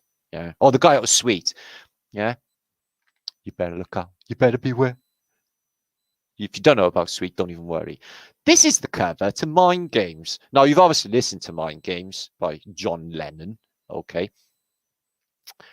This was brought to my attention by India, who's in chat right now, and said, did you realize the similarities between his cover, you know, as a dude standing in a mud-flooded world, and the mountain is actually the side of a woman, and ka-ching, 2 sons. Oh, no, I never actually noticed that. And the similarities between that and the cover of Rosemary's Baby, remembering that John Lennon was living in the Dakota Hotel, the spooky get. Why is he living in the hotel that apparently Tesla lives in? And why is he living in the hotel that they filmed Rosemary's Baby in? It's fucking all of them are in on it all. So, guess who's back? I'm sorry to announce this, guys, but I'm just going to actually, this is more of a warning than anything else. Okay. Do you know who these are, young people? Thank fuck for that. So, what we got here is ABBA. They're back. The world's not ready for it, is it? Super trooper. So, see her. She lived close to my father in Tucson, just outside Stockholm. And my father used to see her down the shops in the morning. So, they're back. I don't think they're married again. I don't know which one married who, or who is who, or what's going on. But they're doing a new virtual show because obviously they're decrepit old people and they probably smell of poo and stuff. And so it's going to be Waterloo. You know, these are Eurovision Song Contest winners, guys. They actually made them a fucking supergroup. Yeah, there's nothing more sick in this world than ABBA. Nothing. Oh, and I take back everything I said about Alina Zavaroni on my last episode. Yeah, she died 20 years ago. Apparently, she had a shit life, a bit like, you know, what happened to Shirley Temple, and ended up on drugs and dead. So I feel really bad about Lina Zavaroni now and everything I said about her. Okay, taking it all back. Sorry, Lina Zavaroni, she's dead. Family, then whatever. So Pink Floyd, The Wall. You know, I watched a video tonight with Roger Waters, who's wants to be a big hero, and he wants everyone to hit the streets and take it all back. Yeah, but he's not actually mentioning them guys with baseball bats and fucking batons and rubber bullets and shit. They're gonna fucking kill you after, at all. So he's like, he wants you to get hurt or something. I don't know, but it's a fantastic idea. And if this could happen without anyone being hurt, I'd be all for it. And then I see another way. I see a clear other way. And they should have gone already. Vag fresh, menthol. So I don't know where you put them sweets. I guess in this. That's not even funny. That's funny. Mega pussy. You've heard a big dick. Now, ready for mega pussy. Paprika. Taste it literally tastes like paprika crisps. Spicy. Nut kick. Oh, well. Yeah, that happens. Not to me. I have been kicked in the balls. Ooh, poo. So that you can get poo. Bags of poo. Stick to you poo. Stick to you poo. Yeah, well, I guess if you flick shit at someone, it's going to stick to them. So stick to you poo is definitely a thing. I would go with that. I concur. Stick to you poo. I know Stephen Watson is wrong, isn't it? What about this? I don't even think it's funny anyway, but creamy white finishing sauce.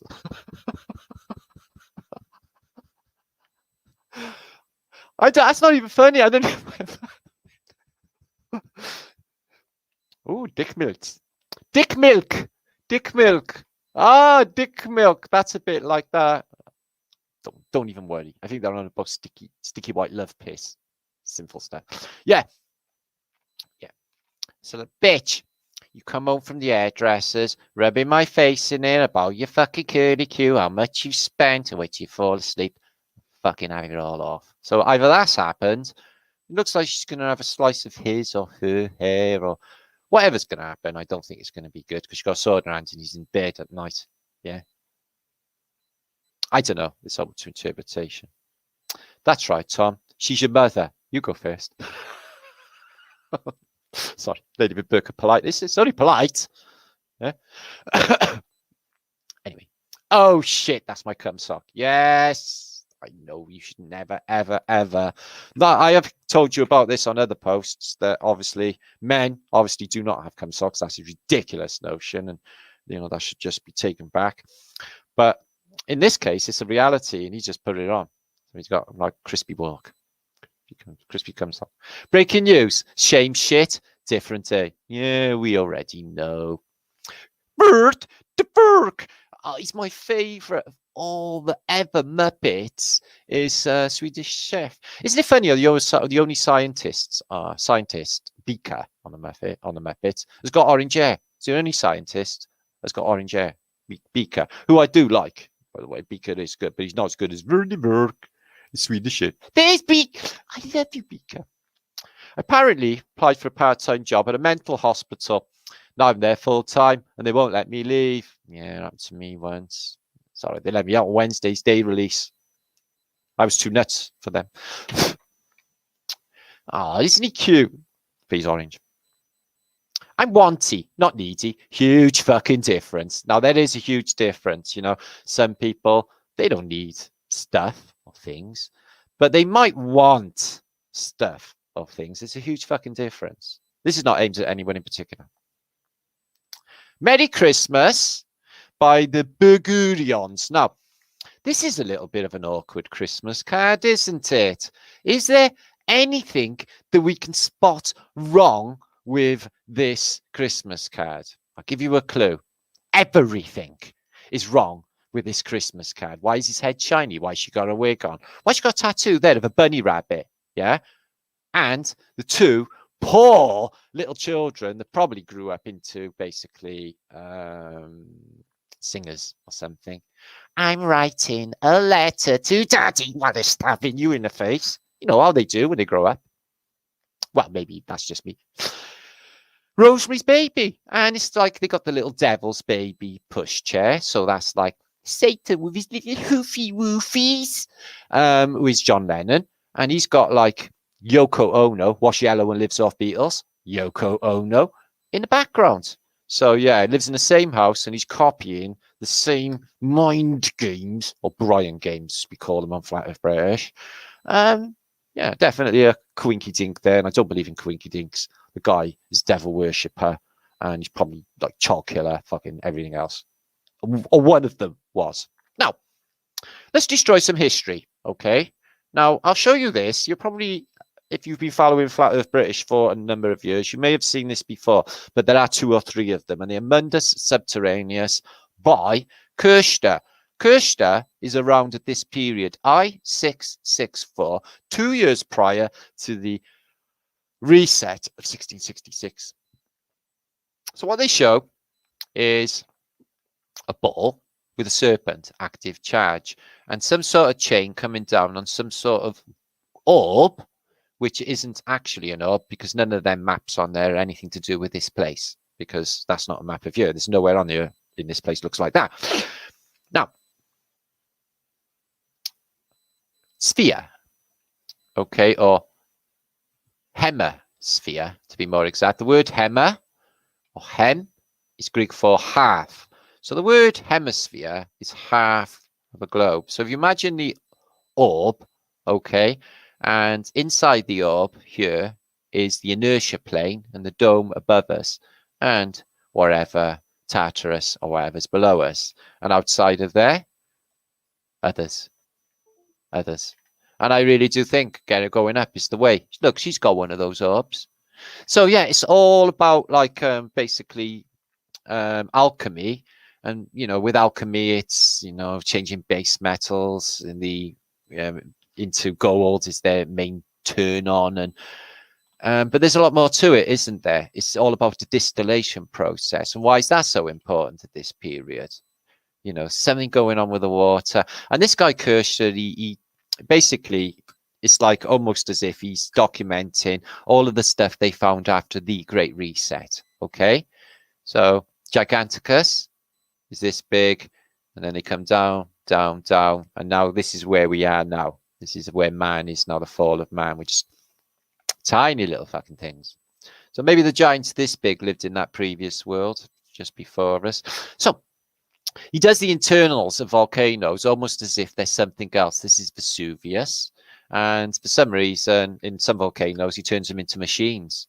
This is the sun, which is Solaris, which he sees as a volcanic sort of disk, venting, etc. So that's obviously imagination. And this is crazy because I really do think, you know, I could see the fractals in it, but I do really do think this is akin to magnetism, and you have some sort of deity with a smaller deity in the hand and a box of bones.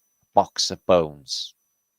I don't know. It's other spooky, weird stuff. He documents animals at the time. The Draco, dragon. And this strange lizardy, snaky thing. So apparently these, you know, they're documenting. I can only presume that the stuff he's showing us is actually around. Another Draco. We have seen them on other documents of the past. And this thing here, this funky chicken. Okay, Gallius. Well, that's the name of Noah. There's a coincidence. Which is a chicken lizardy thingy. So what can he tell us, Kirschner? Well, he can tell us that everything they told us about the modern day's bullshit, but what he's documenting most interestingly is the subterranean world. And he shows you great vaults, great tunnels going hundreds and hundreds of miles. Some of these volcanoes being turned into some sort of gadget that blows the wind. Why would you do that? Exactly. Here, we've got the ISIS, the Jesuit symbol here, because Kirschner was a Jesuit. And what looks like they're pumping up from an aquifer using wind power to pump it. Volumes of water. I'm guessing these have got something to do with pumping as well. So, and more to do with lifting of water. So inside some of the mountains, you know, this is inside huge sort of ladders, and I guess in their mining and the lifting of water again in these huge over elaborate buildings of 1600s. Okay, and technasmia, which is the sun reflecting its light in of a parabolic mirror and then hitting and heating what looks like some sort of distillation process, possibly. And Solomon sigils, the sound, the vibration, which makes this magic, this alchemy work in the first place. It's the sound, it's the vibration, and putting in different essences and elements together. And as you can see, it's all about distillation. All of these different distillation units. It's crazy. And some anomalous other steaming gadgets. I don't know what some of these look like. They could be electrical. This one's sparking. Open for interpretation what any of these things do. Look. So there's fire, and then it's... I don't even know. Again, could be for distillation. Double torus. Showing the, I think that just shows us the torus system of the human being. It's double torus there. The microcosm and the macrocosm, showing that we are exactly the same as what they call an atom, right the way up to the place where we live. And they give you examples of Antiquitex. So the veins below there on top of a dome, double-headed eagle, another strange vein, and a vein of what looks like pipes or trumpets, you know, like fluting. So where is this? I do not know. I couldn't even begin to tell you what maps we are looking at because I have never seen them before or any of it. So one thing they will show you, or Kirschner shows you, is mind-blowing, and it's this, right? So there's a bit something going on with the Crimea and it's badly projected Black Sea, etc. But this. So what you've got here is the Suez Canal, or the Zeus Canal in reverse, the Suez Canal in 1600s existing. Okay, existing. It says subterranean. Now, they told us that they dug the Panama canals and the Suez canals, the biggest canals in the world, in the 1800s. Yet here it is, mapped out. Exactly the same place. Okay, running from Port Said through into the Red Sea. Exactly the same geographical location. And it is a canal. And this is the weirdest one, is up here. Mind blow, this one. I don't know if you can see that just above there. Is another tunnel. But the weird thing about this one, it says subterranean, so it's underground. But what? So they're saying that it runs from the Black Sea to the Caspian Sea under, because it says subterranean. So they're saying you can go from the Black Sea to the Caspian Sea under the Caucasus Mountains in a tunnel. In a tunnel. And the Panama and the Suez Canal was already dug out because it's in a map from 3,500 years ago, guys. Also, they show you other tunneling systems. There it is there. So from the Caspian to the Black Sea, straight through the Caucasus is a tunnel. And then wow, straight through Persia is another canal. Canal is subterranean, another underwater canal, underground, that goes from the Caspian Sea all the way to the ocean. Wow, we're talking thousands of miles, guys, of old world. I bet you they discovered them after the event, and I bet you that's why they're underground. Here's another system there of canals, and that's into the Mediterranean. This is the Nile Delta, that's Cyprus. So we're looking basically the map's facing east. East is up, okay? So we're looking at the Nile Delta here, and it says Canalis Subterraneous, and it's in the exact location of the Suez Canal. The Suez Canal's already there, guys. But these ones, look at the size of this. So we're talking thousands of miles long, guys. We're talking thousands of miles long of canals under the ground, like this. Now, if that's not mind-blowing, I don't know what is. So, again, huge canal systems through cities. Look at this one. It must be falling off a mountain. Valerian Fluvius. So it's, it's even Russian speaking. And he done this map as well. So you've got this giant landmass comes all the way up to Southeast Asia there. And I don't know whether you can see these lines here, can you? Can you see that line there and this line here? At first, I thought that they were tides. And now I think they're magnetic declination, because this has got like that South Atlantic declination spot with the disturbance there, with the circle around there, which is exactly like what you get in the modern day projections. And this here looks like it could be magnetic. Looks a little bit like what you see when you see a dog, when you see a sundog, is this sort of effect. Yeah. So I'm thinking this is magnetic declination. So you got the Hyperborean existing at that point, the land all around us above. A few lakes there, I don't know what they are, no Great Lakes. Massively over projected America. California's just fixed, only just at that period. Only just. Okay. That is absolutely crazy, and it just basically maps only the waterways. And what else it maps is these strange vortices, and basically whirlpools. Whirlpools are holes in the ocean where the water just keeps on pouring and pouring in there, going somewhere. It's not like the whole ocean just fucking goes down these holes. So you got this disturbance from Britain all the way to America. It literally reaches America. Is this the tide? Well, no, it's not, because the tide comes around this way, doesn't it, apparently, from the west facing east. So it's not that. So this disturbance has to be magnetic. It's crazy. And they show you these giant whirlpools as well. It's just like under the Amazon, they say he maps a giant aquifer, which is in a mountain range, which is apparently like, 1,000 miles across. Is that there, under there? If it is, it's covered in jungle. American Triennales. So yeah, he also got another aquifer in Asia, and this one here is mapped. You can see this in the modern day in Norway. It's a giant whirlpool off the coast of Norway. Okay, guys, look at this. We're talking Lapland here, so it's frozen tundra, yet they say it's a subterranean canal all the way through Norway, Sweden, through Finland, all the way into the Baltic, all the way into the Subterranean Ocean, the Arctic Ocean. What do you make of that? How did they build tunnels where it's freezing? So it obviously all wasn't freezing all of the time. So a giant canal system under the ground in North Lapland as well.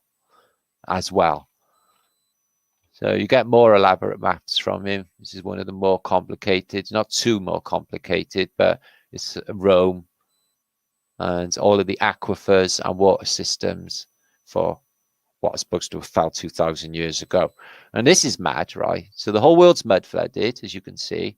What trees these are, I couldn't possibly imagine. You've got inundated mud, and then below ground level, a wall which is maybe 50 foot high, looking at the size of trees. And then there's a sunken garden down here with stairs going down to it. So what would be the point in having a sunken garden and everything else around it is mud flooded?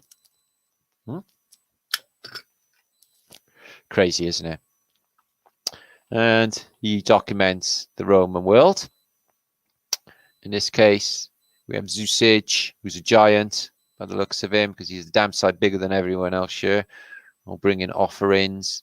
Somebody playing the harpage. So it's about vibration. And the ever-present orb, which she's just about to touch. I wonder if she gets invigorated by touching it, because there's something in it. And I'm guessing this is the Temple of Solomon, which is so well documented by so many people, and they seem to know exactly what it looks like.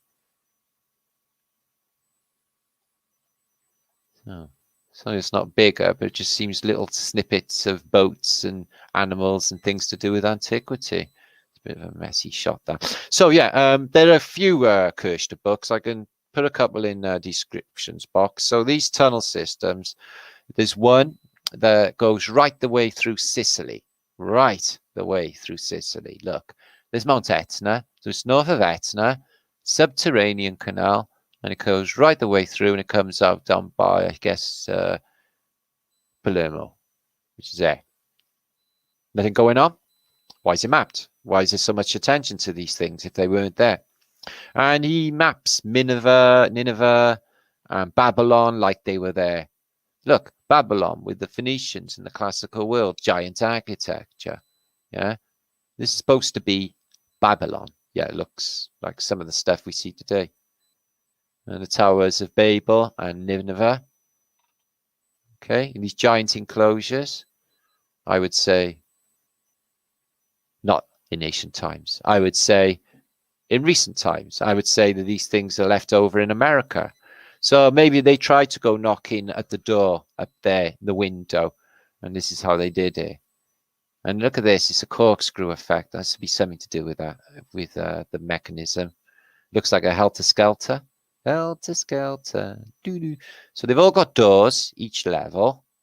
All look like little temples, ever decreasing, and going infinitely high to try and get up to the top, to the firmament, to get out maybe. Maybe they're just going to do that. And usually pyramids are not like the pyramids they show you today. You've got crypts underneath, subterranean, crypto there. Strange sort of setup. The stone's missing at the top in this period. And I'm guessing they're saying that is the Sphinx. Yeah, it's a necropolis, is it? Or Heliopolis. Oh, shit, that's not supposed to be there. Oh, that's crazy. And look, they give you a demon and the goat head, the ram head. Yeah. Does take a genius to work out. And then there's this. So can you tell me now, do you honestly think they have raised gardens because of the state of the ground? Nothing can grow there. So they built these like they did with this is the gardens of Babylon, everything rose off the ground. You get a lot of sky gardens on tops of roofs at this period. But what you do see is, can you think of anything else that's happened other than a flood? Because I can't, you see. I can't. That's just gloopy mud over super futuristic looking buildings from the old world, like this and this. Rotunda. All deep, gloopy mud. So yeah, he definitely is picking apart the the remnants of the antique world here.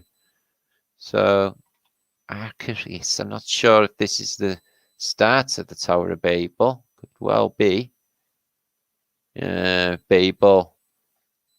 Babylonic Shem or Sem. Ark. Trimade. Ark.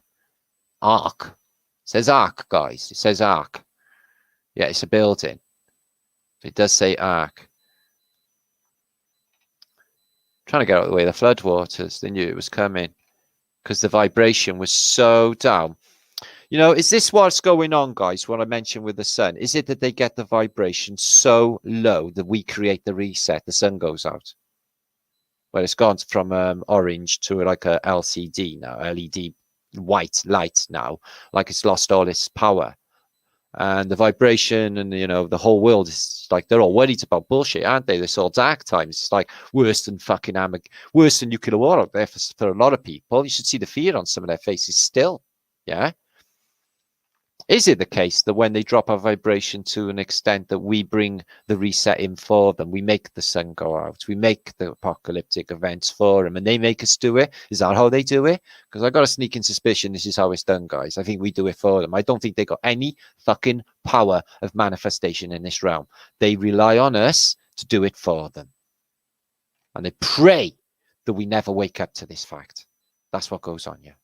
So this is the schematics for Noah's Ark. And they're getting busy. They know the water's on the way. They're supposed to be the Bronze Age or far off antiquity, but they're all dressed in Middle Ages clothes because this is closer to the time when all of this went down. Okay, guys. Another mud-flooded sort of tower. Tower's Babel. It's not full size yet. Watery enclosures. So I was forking the... So this is Babylon. Between two rivers, Euphrates, Tigris, and in the middle is Nineveh. And I bet you that is in America. And then more of the Ark. And they tell you about the Phoenicians, no doubt about it. I'm not sure what that is. But they've got a mermaid, which they would have. And the griffin, Gryphius. So there's a griffin. Falcon there as well. So it would seem that the griffin was definitely a part of this thing as well. And animals in 2x2 apparently. I guess you could knock them out with gas or something so they go asleep. And post-diluvian world. So after the flood. So as I said, you do not need loads and loads of clouds for water and rain. Rain can come just straight out of the ether. Okay, literally you can watch clouds disappear and come out of a beautiful blue sky out of nowhere. The water is already there, guys. It just disappears. Okay, but it's still there. So America was completely underwater, and then the waters receded.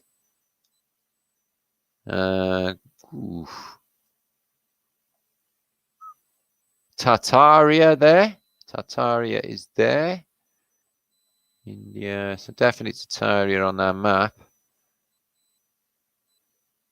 So they know to the extent of the post-diluvian, map, because basically it's happened in that living memory of this period. To be able to, he's just not making it up, is what I'm saying. He's got evidence to the fact that everything was underwater. It's got the mountains there. Look, wow, Ararat's there. And the Ark on top of that. It wasn't even the highest mountain.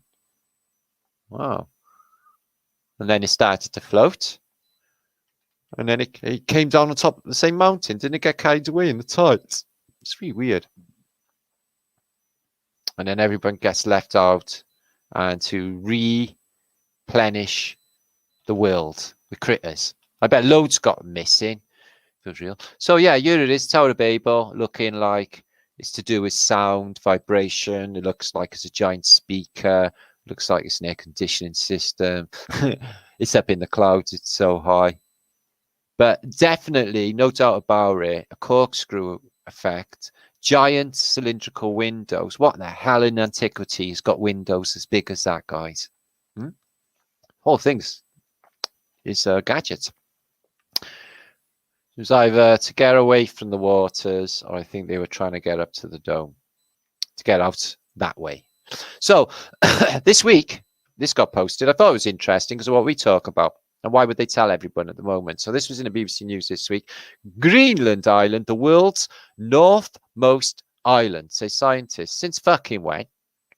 So it's no longer like St. Joseph's or Svalbard or any of these. Now there's a little rock. Apparently it's not very big, but it's the most northern land, they're telling us. Why would they even bother telling us about that? Why? A group of scientists have discovered, by luck, what they believe is the world's most northernmost island off of Greenland. In July, scientists took quick samples of Island since 1978. How big is it? 800 meters across. So it's a piss poor little island.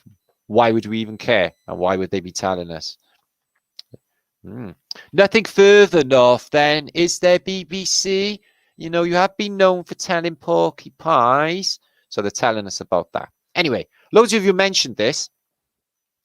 And the similarity between Comfortably Numb, which I thought was about hit him up with heroin and get him back on the stage quick, apparently is not the case. So just a little pinprick. There'll be no more. You may feel a little sick. I thought that was because he's had heroin and he felt a bit sick, but apparently not. Hello, hello, hello. Is there anybody in there? Just nod if you can hear me. Is there anyone at home? Come on now. I hear you're feeling down. We can ease your pain, get you on your feet again. I'll need some information first. Just the basic facts. Can you show me where it hurts? Well, that negates they just hit him up with drugs in the first place because they wouldn't need any information. There is no pain. You are receding. The distant ship smoke on the horizon. You are only coming through in waves. Your lips move, but I can't hear what you're saying. When I was a child, I had a fever. My hand felt just like two balloons. And now I got that feeling once again. I can't explain. You would not understand. This is not how I am. I have become comfortably numb. Okay. Just a little pinprick. There'll be no more, but you may feel a little sick. Can you stand up? Good. I do believe it's working. That'll keep you going for the show. The rest of reality. Come on, it's time to go. There is no pain, you are receding, distant ship smoke on the horizon. Yeah, that could definitely be interpreted as them predictably programming us into little pinprick. There'll be no more, Yeah, definitely. So what have they done to Google? It's all gone black and weird, and they've changed all my YouTube. I'm lost. These changes just fuck up my brain. They're doing it on purpose. Fuck off with it all. I know what they're up to. They're trying to like mandala us out, you know. So we're so confused. It's like daily my shit changes. It's like, am I in the same realm today? My YouTube looks completely different. Anyway, so it's time for brace yourselves, gentlemen. You're in for a big treat here tonight. Ladies too. So we basically, if you don't know, this has become a very popular part of Flat Earth British, is you send your picture in of my book in front of a big ganja crop, or like Terry showing a dreadage, or in your favourite shrineage, or in your favourite city chair, or Jenny with a kid gang, or Flo, or Moonbeamage, or an elephant, or on a cannon, or a bell, or in a protest in Canada land, or on a country walk, or with India's friends, or Asia, who is not India, or by the table out the back, or Karen, who is there, this dude with his ganja croppage. And if you may have remembered, Regina, she was definitely a favourite with the Flat Earth British peeps, wasn't she? Anyway, let me just point something out to you guys. Right, there's Anne. Happy days. Woohoo. Right, let me just show you something. Right, there's Johnny. My broski sent another brilliant photograph today from Orange County, in real Orange County, not pretending. So then when I brought to your attention, you know, how absolutely beautiful American beings can be. Yeah. I have brought this up, haven't I, before? I have. Check this out. Right. Yeah, I know. Just feeling hot. Right. So amazing star thoughts. Oh, no. There's Karen. Hey! With ooh, let me see what orgonite you got. Nice chunk of amethyst there. So anyway, there was Regina in the pool. Okay, there's Regina. Straddling my book, as you do. There is Psycho Dave. Now, Psycho Dave's got an intellectual dog. This is little girl. She's an English bull. I think he said he's had her 14 years. She's brainy. She's brainy. She's really, really into my book. Yeah, as you can see. So, Psycho Dave, we love your dog. Now, brace yourself. This is Manny and his girlfriend. They just love to get their mince pies. Oh, no, that's nice. What's the word for faces in Cockney rhyming slang? Plates of meat. No, that's feet. They love to get their faces. Ooh. On platter of British. Danka. No, that's what I'm talking about, guys. That's what I'm talking. This is like the best movement ever. Do you know what this is? Do you want me to tell you? This is Lindsay Ashcroft, guys. This is Lindsay Ashcroft. Yeah, it's got like flintage around her neck. Okay, check them, peepers. Yeah, she's looking at you. She's not looking at you, Arwin. She's looking at me. I wonder what that is there. That is absolutely weird. That is. Oh, it's a tree. It's a tree. Thank you. So, literally, Leslie Ashcroft, we are literally, you know, well, I am sweating. No, really, really grateful. You are really beautiful. Wow, we're so chuffed to have you along for the ride. And Johnny, who is in Orange County, sent this. This is in LA, I think. And check this out for a Antiquity building. Oh, got goats, American Eagle. Some weird blank packages on the shell, on the bollards. Excuse me, columns. So 2 goats, or are they're sort of Texas Longhorns or some shit. Massive door though, 306. Oh, in fact, Johnny, they are brilliant. So let's just have a look again. I'm not being weird, am I? Oh, wow, that hat, man. That hat. So we could have 10 minutes of this video just doing this, couldn't we? Yeah, I know. So let's have a look at some other stuff. Ooh, some weird shit shows up in Renaissance art. This is sort of depicting the crucifixion, yeah, as you see. But this turns up, yeah, in the crucifixion. So the sky rips open, and there's like a hole, and then there's like a big bubble. See bubbles a lot. We see bubbles a lot in this, and stuff comes out. So we should have a little mag up and see what the hell's going on with the crucifixion. So it's nice and green in Israel, that part of the, you know, that time, isn't it? It looks green and lovely, and it's desert now. So what is it? So it's see-through, it's transparent, okay. And there looks to be a dude who looks gaudy or something floating down from it. We might have a load of eyeballs around it. Don't know. Could be God. Could be God arriving in a bubble. Water bubble, because it's all water up there. You would breathe in a bubble. That might be how they're getting around. They arrive in bubbles. I ain't even joking. I was just thinking about it. And then you see these things, which look like flying saucers as well in the side parts of the panels. Why they're showing them, I do not know. And you get this one as well from apparently 700 fucking BC, what have you. But they do show sort of advanced craftage. Obviously, I'm not thinking aliens and spaceships and shit stuff, but I have seen actually massive UFOs, and I do think they're a thing. Now, it's 11 o'clock. We've got an hour to go. Loads more to come. So, I was meant to do a hangout last night with Max Egan, but he's notorious for letting me down. He always does. And he just like basically ignores my ass for the longest time and comes back. Sorry. So I've got to nail a hangout with Autodidactic and UAP and this gentleman here to show what I got before next Wednesday, because Thursday I'm going to be shooting off to Birmingham. So basically, I do have a plan B, and you know, I ain't chasing no fucker. I ain't chasing no one. I don't do that shit. Yeah. If you want to fucking, you know, help out and be cool, fucking cool. If you don't fucking no problem. Yeah, it's out of my control. Things are meant to be. They're meant to be. If they're not, whatever. But if I was, you know, anybody else, I would do it. I would do it for the community. So anyway, that's happening. The convention's fantastic. You want to see? We got music, we got singers, we got so much for you to look forward to. Okay, there's only about, I think, 40 odd tickets or something left. You get one of these Flat Earth British bands like Glastonbury, and we're going to have an after party. So I'm guessing you can come in around midday. Okay, I'll be there hours before. Bar opens at 11 in the morning. Registrations, you get up there a bit before.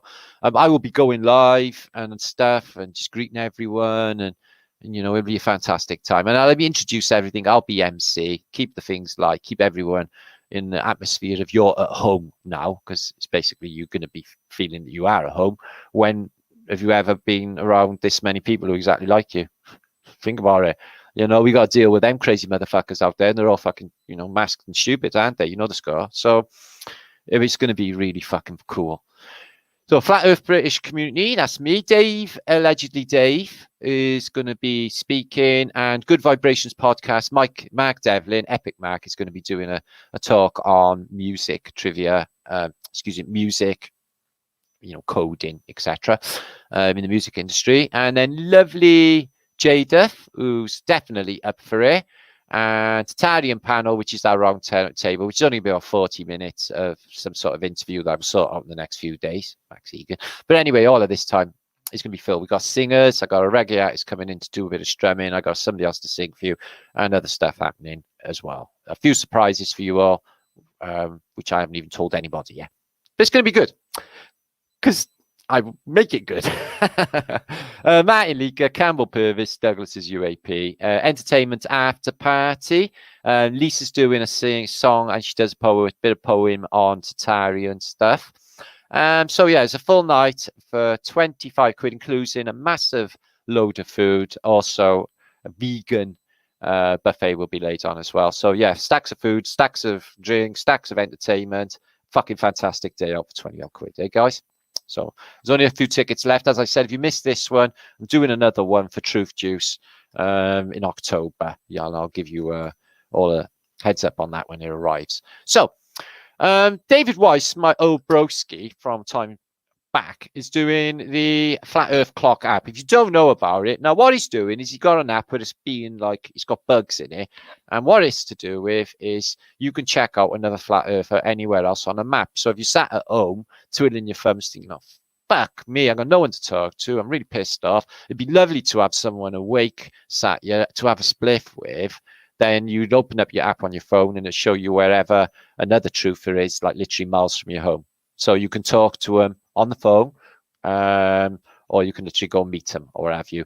So literally thousands and thousands of people have done it. When you got the map of Earth, now it's covered with blue dots, and every one of them's a truther. Every one of them's a flat earther. This is linked below. You can get this app, and it is an absolutely fantastic facility showing the precision of the flat Earth and how it works. And there's all sorts of things linked with it as well. You can get it on Apple if you have an iPhone, or on Google Play if you have an Android. So it's linked below. Check out David Weiss's Sun and Moon. Get over to Durf's channel and check out that app if you're pissed off and alone in America. That might help you out loads. All right. So images of the day. I'm going to come back. We've got a few more things as well. Da, da, da. It's a good app. It is Treaser. So and his mates, and I totally support anything to do with waking people up to the flat Earth. I still debate. I debated that guy in the chip shop today. I do this shit. I just, I'm not the type to stay stum about flat Earth. I'll just fucking tell people I'm proud. So this is a painting. I may have shown one or twice before, but I've been looking into banks. I've been looking into the Bank of Madrid because of a film that I saw. And I noticed these huge banks have got a lot more going on. And this is no exception. This is the Bank of England after its fire of the 1850s odd, when the whole thing was completely destroyed, except for this facade and this bit of wall, which is there in the modern day, because you can walk around this corner and you can touch that bit of wall, which is there now. But inside is Rome. Inside is streets. Inside is colonnades, big, big arches and columns that have broken off and tunnels going underneath and a temple as well there. So inside the Bank of England in the past was an entire Roman city. And the Bank of England nowadays is one of the most impregnable vaults. They have the most impressive protocols and securities imaginable in this building now. It's because it's part of a Roman complex. Secrets that were in the Bank of England is just unimaginable. So this bit on the front here, the Bank of England, is got a large tower on it now, or temple, built later than this period apparently by Inigo Jones. But I'm wondering about this. Am I actually looking at this being a flat bit, and then in front of the Bank of England, where London's supposed to be, a large cliff, and these lower bits here? Is that what I'm seeing? Is that what I'm seeing? Because it bloody looks like. So how can that be? This is the busiest square in London. Is where the Bank of England is. Is that a statue there? Yeah, it looks like. Or grown over by grass. And what perspective are we looking at? With a bird's eye perspective, what would be that high? There's a high church. And why is the ground all taken away that way in the centre of London? Mind blowing, that one. So there's some Antiquity court, 4 angel towers, block windows. Why? And you can see the wire meshes, collects the charges off of these and takes it down into these units. So that would have been some sort of energy gathering storage device in the past, left to rack and ruin. So, alchemical colding and thumbs. What do we make of this one? The eye and soul of the foot. If you go get grounded on the ground, you get grounded because the sole of your foot. They don't call it your soul for nothing. So the soul and your sole of your foot are closely connected. But why they got an eye in the soul? And the soul is a fish as well. It's in the right place, because place is a fish. Neglectus says neglect. Devorum neglectus. Anybody? I know what neglectus is. What about devorum? So yeah, you can pick these up on the beach. So the shape of teardrops, like angels' tears, and inside them you have these beautiful little civilizations, or worlds, if you like literally little islands, and you even get little oceans in them. I'll show you a few examples when the light hits them. They're absolutely fantastic. Love to be able to find one. So the transport of the past was crazy airships like so, which look like fish, by the way. And the wind drives them. A bird does not fly, it is flown. A fish does not swim, it is swum. And there's no difference in my mind between birds and fish and the whole thing of balloons. They're just going through a sea. And they look like fish as well. This looks like a fish as well. Wow, he's climbing off a train. He's going up a ladder to this. And then he's going up another ladder into there. So they were doing that. All right, I can think of a safer way of getting off the train. But what have you? Look at this for the size of this thing here. The Russians, or some of these Russian states like Uzbekistan, have insanely big statues. So these are human beings, and this is a statue. So even that one's massive, but look at the size of that one, guys. Tiny little dots. It's got to be one of the biggest in the world. I think it is, you know. I think it's bigger than the Statue of Liberty. So I see him getting around like this in the past in Paris. Like look like battleships, but they're balloons and they fly. I see the world just like that. And that's probably was flying around. And this is probably why the vanilla skies, you know, this is not like fantasy. They were literally doing this shit. Look, air station, which looks exactly like the railway stations that we talk about. And you get these massive domes, which look like, you know, the trains go in, but they're stupid for trains, really. But they look brilliant for like balloons to literally go in. So you've got a massive elevator, takes you up to the mooring tower, into the beautifully big Zeppelin or air balloon. Engines are there. They don't even need big engines. Shelter deck, passenger lift. God, mighty.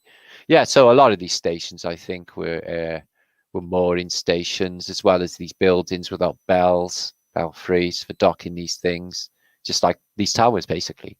It's doing it there. It's doing it elsewhere. So yeah, I think a lot of these railway stations, are just repurposed to railway stations. I think a lot of them, and some of the Crystal Palaces, possibly because of the size and scale, would have some of these super balloons. So this is apparently a double balloon, which was a flight deck, which you could in the air take off, like basically like they got in the film Sky Captain, World of Tomorrow, floating aircraft carriers. So imagine what they really got.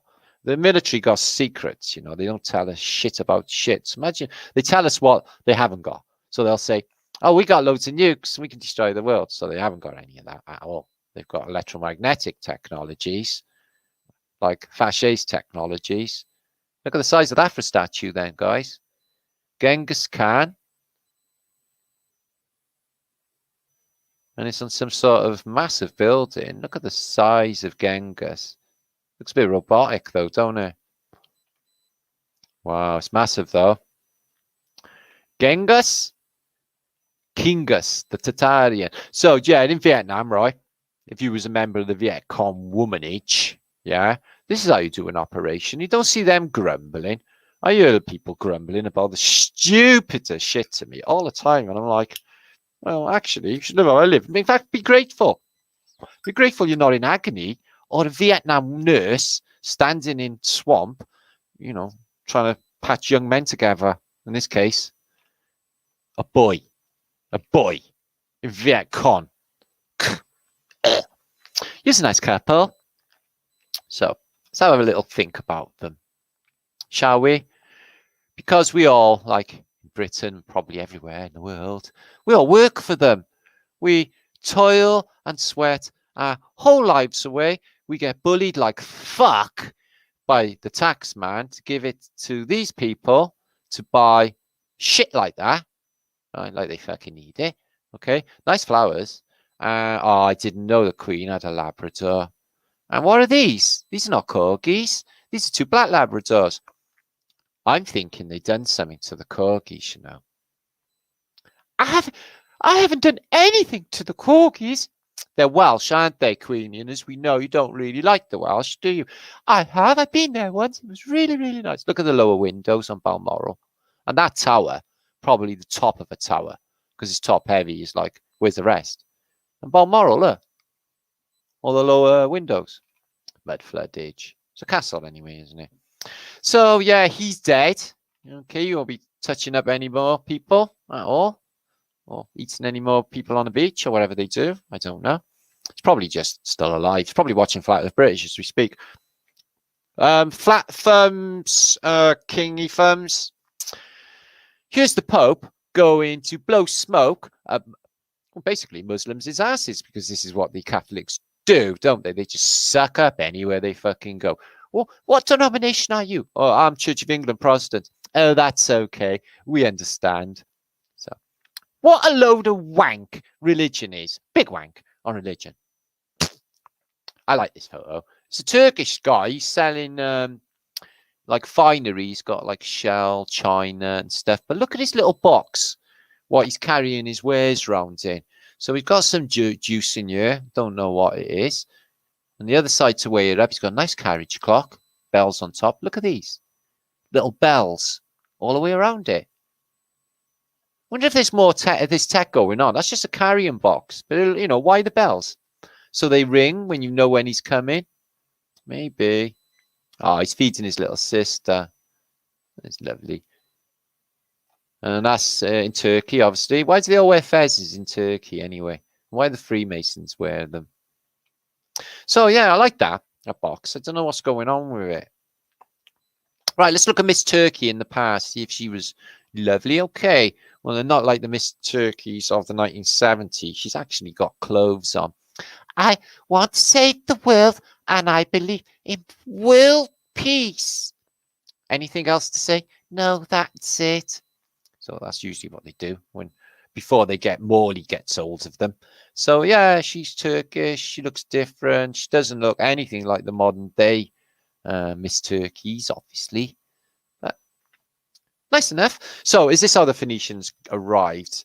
I think it's a really good mode of transport. She seems to be getting along fantastically. Like literally, she's bone fucking dry. And look at the thread she's got on. So I'm thinking, you know, I've seen loads of things in Hugo Boss pictures and other Renaissance pictures of Phoenicians in bubbles, air bubbles. And if we're in water, that would make perfect sense. And couldn't you get around on water with these? All you got to do is walk around. Maybe they're really, really cool. Maybe they're more efficient than we can possibly imagine. Have you had a go on one? What happens if you fall over? Absolutely fuck all. You're in a bubble.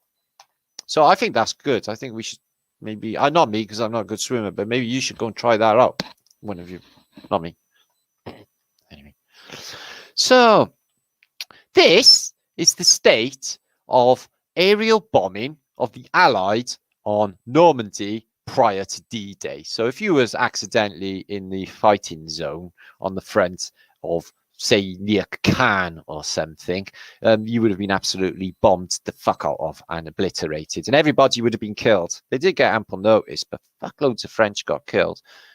But I find in the colour and the desolation different. Not nice, but it's trippy. It's all like religious stuff there. Little pictures. So yeah. Didn't apologize, did they really? But they don't, do they? Apologize. Sorry about that. So here is it's in St. Petersburg, St. Isaac's Church, I think it is. And belfries, 2 of them. And in the siege of Leningrad, which is St. Petersburg, in the war, Second World War, they basically made loads of food. And look at the size of these cabbages. Is it me? Or is it like really, really, really freezing in St. Petersburg? And there's another thing as well. There's another thing. When they take our vibration down with all of the bullshit and the sun goes out and what have you, I think the weather goes to shit as well. No coinky dink, right? If you check this for yourself, guys, the worst winters on record were during the First World War and the Second World War of the last 100 years. And prior to that, okay, guys, the winters of, as you know, Napoleon traipsed into Russia, 1811 through to 1812, the year without summer. So the darkest times in humanity, when the vibration is at the lowest, yeah, we have terrible fucking weather. We're manifesting it through our negativity. And I think we can do the opposite. I think we could make it rain in the desert if we so wanted. I think we could just, I think this place is ours just to do what we want with. Evolution. Yeah, well, we'll have to have a think about that later on. Okay, bitch. So,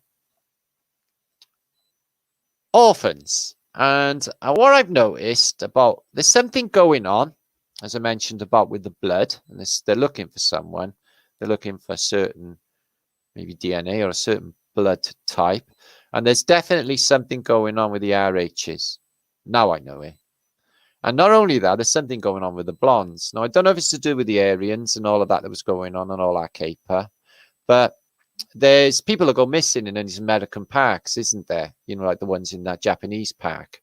Loads of them in this American national park. And apparently, when you research it, like predominantly blonde people only get kidnapped. And I was wondering if there's something about the blonde gene. Because all of these orphans tagged, no parents, yeah, They're all really blonde. What the fuck have they been doing? Look at this poor little kid. Yeah, he's an orphan. Look, he's got no family. He's stuck with crazy fuckers. Yeah. I hope he was all right, and I hope he had a nice life. Look at his little eyelashes. Fucking place. Now, let's have a serious think now, gentlemen. You ready, ladies? Now, that is Cheryl Ladd. Now, are they giving us a clue in the name? Now, yes, she was originally one of Charlie's angels. Yes, her father is the dwarf that was Shane. Alan Ladd. Yeah, Alan Ladd. The name may be a clue. I don't know. Let's check out Cheryl Ladd and see what we think. You know, I feel very comfortable looking at that, by the way. I told you before, this leaker's got built-in gaydar. That is okay. What about Demi Moore? She's like a demigod, and she wants more. And she was married to Bruce, wasn't she? And he's a right fucking freaky mongo, isn't he? He keeps dribbling on chat shows. His mind control collapses and stuff. This woman has had way too much cocaine since this period, I feel.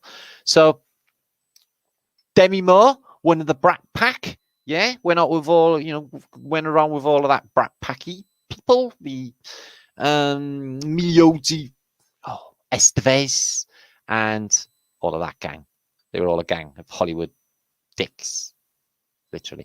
So if you was to travel on a plane in the late 1960s, early 70s, yeah, you wouldn't be worried about whether the earth was flat out the window or anything, would you? You'd be fucking, you know, when's my next margarita coming round, Rita?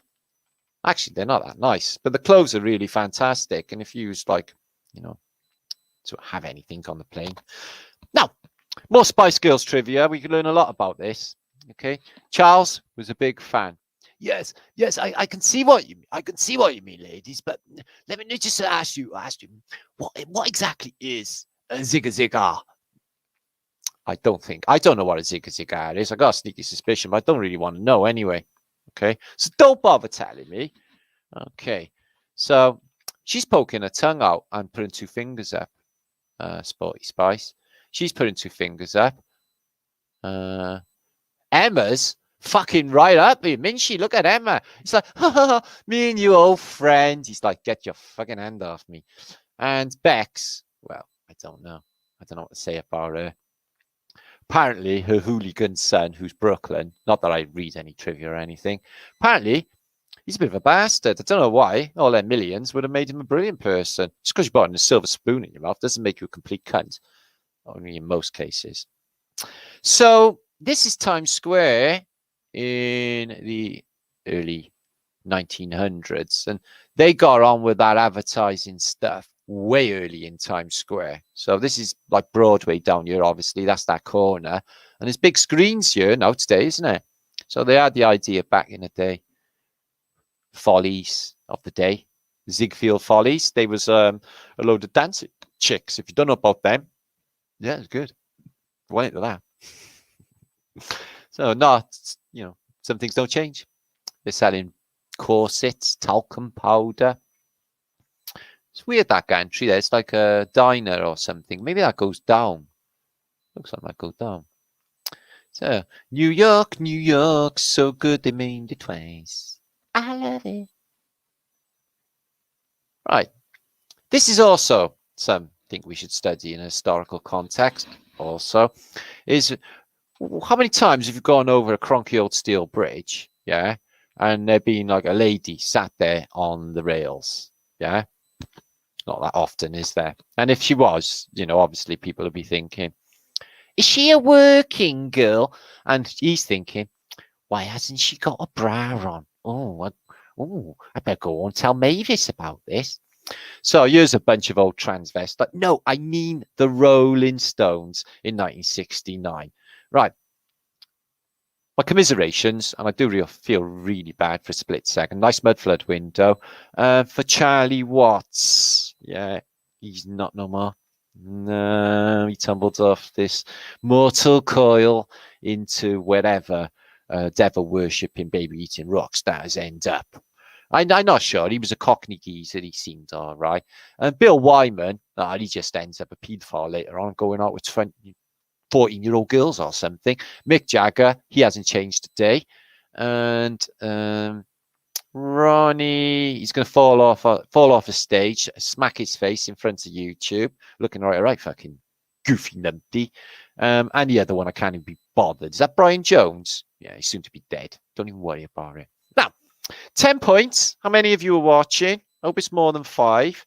Oh, it's 900. Okay. What, JT? This is a serious historical study. Now, can any of you identify this gentleman? Okay, I'm watching chat now. See if any of you can identify this gentleman of note. No, it's not chic. What, like Le Chic, c'est freak. Freak out. They're playing in Cardiff anyway, like in a couple of weeks. Chic in Cardiff Bay. No, it's not Charlie Chaplin, Mike. How's that Charlie Chaplin? No, I see. No, we didn't ask this religion, Black Cat. Stalin, no. No. Einstein, no. Bernays, no. Chic, no. Gandhi. Walter Cronkite is a good guess, but no. Walt Disney, no. India Lovely. Keith Richards, oh, no. We've moved on from there. No, Tatan. Einstein, Jewish guy. Prince's dad. Mr. Einstein, Karl Marx, Disney, Philip. Okay, who else we got? Mickey Mouse, George Gershwin, Lindbergh. Zionist, Dick, what did I say? Yeah, I want to know his identity, know what fucking religious denomination is. I couldn't give a shit. So I'm trying to make trouble.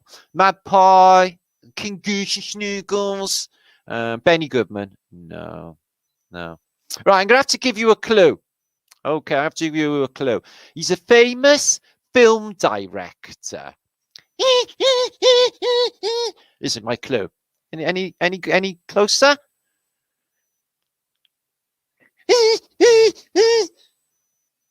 Bernays. Oh, getting stabbed to death in the shower. Bernays. Come on. Yes, Max got it. Hitchcock. That's Alfred Hitchcock before he puts on a few pounds and goes a bit more PD. Okay. Yeah, Alfred Hitchcock, guys. Yes, Psycho. That was the right. Without Googling it, quick 10 points. Okay, get 10 points for this. Who was the lady in the original film of Psycho? Basically, the chick got murdered in the shower. Because I know I used to think it was someone else, but it's not her, it's someone else. Does anyone know who it is? The chick that got murdered in the shower in Psycho. Anybody know? No, it wasn't Spielberg. Janet Leigh. Thank you very much, Lindsay's. It is Janet Leigh. Okay. See, I thought it was, at first, I thought it was Tippi Hedren, but she's in The Birds, and I really like Tippi Hedren. She's really beautiful. She's Melanie Griffith's mother. You know, the one who's got the body built for sin. That one. You know, she's like, Julia Roberts, you pretty woman. So that's a telephone, look. So this is a telephone booth, massive door. Long distance calls. So back in the day, you could pop in a massive telephone box and phone your girlfriend in London. Yeah, just like that, if that was the case. So the pyramids of the capitalist system. Guess where you are? No, you're not up there. No, you're not a king, are you? Are you an army person? You getting blown up and shot for them? That's the worst deal of all, isn't it? Yeah. Getting maimed and blown up and murdered. But it's all right. The rest of us are in that much shit. Well, there's a dead little child there. Nobody was just stepping over him. So we work for all. We feed all. So that would be us. We eat for all. So they sit there. Okay. So in the French Revolution, it didn't go down well for these lot. Yeah. I got no actual, feelings of love for these greedy motherfuckers. People who go to the army, mass murderers, under order. Yeah. No matter what should have happened, you should have gone, conscientious objector in war as we are conscientious objectors to their trying to kill us with a needle of poison. We fool you, so that would be religion. Okay. Hijacking consciousness and taking it to their mediator, which is not a good scene, by the way. So kings, queens, and motherfuckers and emperors, they rule you. What does that mean, rule you? Anyway, I don't want to be ruled. I didn't sign up for this shit. I want my money back. You lot can fuck off. Capitalism. And I've always been an anti-capitalist. Always. This, brilliant. I'm going to write this down. I write it down. Oh, yeah. This is a 250 megabyte hard drive in 1980. As recent as that, guys. I'm not even joking. 250 megabytes. They're saying they sent men to the fucking moon with that fucking sort of processing power 30 years previous to this. 20 odd years previous to this. So, yeah, that's the hard drive. Megabytes, not gigabytes. Megabytes. Nuts, isn't it? So this is a pub in London in 1967, the year I was born. Okay, so I was wondering if I was going to time travel, whether it'd be good to go back to Victorian London or London of 1967. He's looking through the window there. He's eyeing her up, isn't he? She drinks pints. Yeah, the mini skirt. Thank you, God. See, if I was God, I said lasers and mini skirts, they fucking won. Ah, years two lovers. I mean, years two dictators. I'm going to miss you so much, Mussy. Oh, it's okay. It's okay. We can Skype tonight. Oh, can I have a little touch of your hat before I go? I love you so much, Addykins. I love you so much as well, Chuchi face. You're my little Chuchi face. So I think they were probably in love. Yeah, definitely Hitler and Mussolini were definitely lovers. And I think they had a menage a trois, you know, with Stalin. Yeah, fucking definitely think it's a thing. Here's The Who. Isn't it funny how The Who and everything they do is socially engineering? Okay, all of their songs, they tell us absolutely everything, the same way Pink Floyd do. And something to do with laying under this flag, the way that they are. They're two children looking onwards, statue of a who gives a fuck, the Greco-Romano world behind, and the lolly for control. So it's an iconic Beatles cover. There's Ronnie, Keith, and other people. Brian, Pete, and fucking Roger. They've got dodgy names anyway. This is a 10 megabyte hard disk. Cost you $3,500 in the recent past. So wow, that is massive. Lots of money for something from 1970s. Jesus, that is nuts. So a 10 megabyte hard drive, $3,500, guys. Times have changed. So I use what Michael Jackson actually does in his nights off. I guess all the elites do this. They like dwarfs, don't they, in games? Not there's anything wrong against dwarfs. It just seems a bit weird, doesn't it? That he's going around with like dwarf chicks and stuff. And he's drinking vodka out of a bottle. Yeah. What kind of person are we looking at you with Michael Jackson, guys?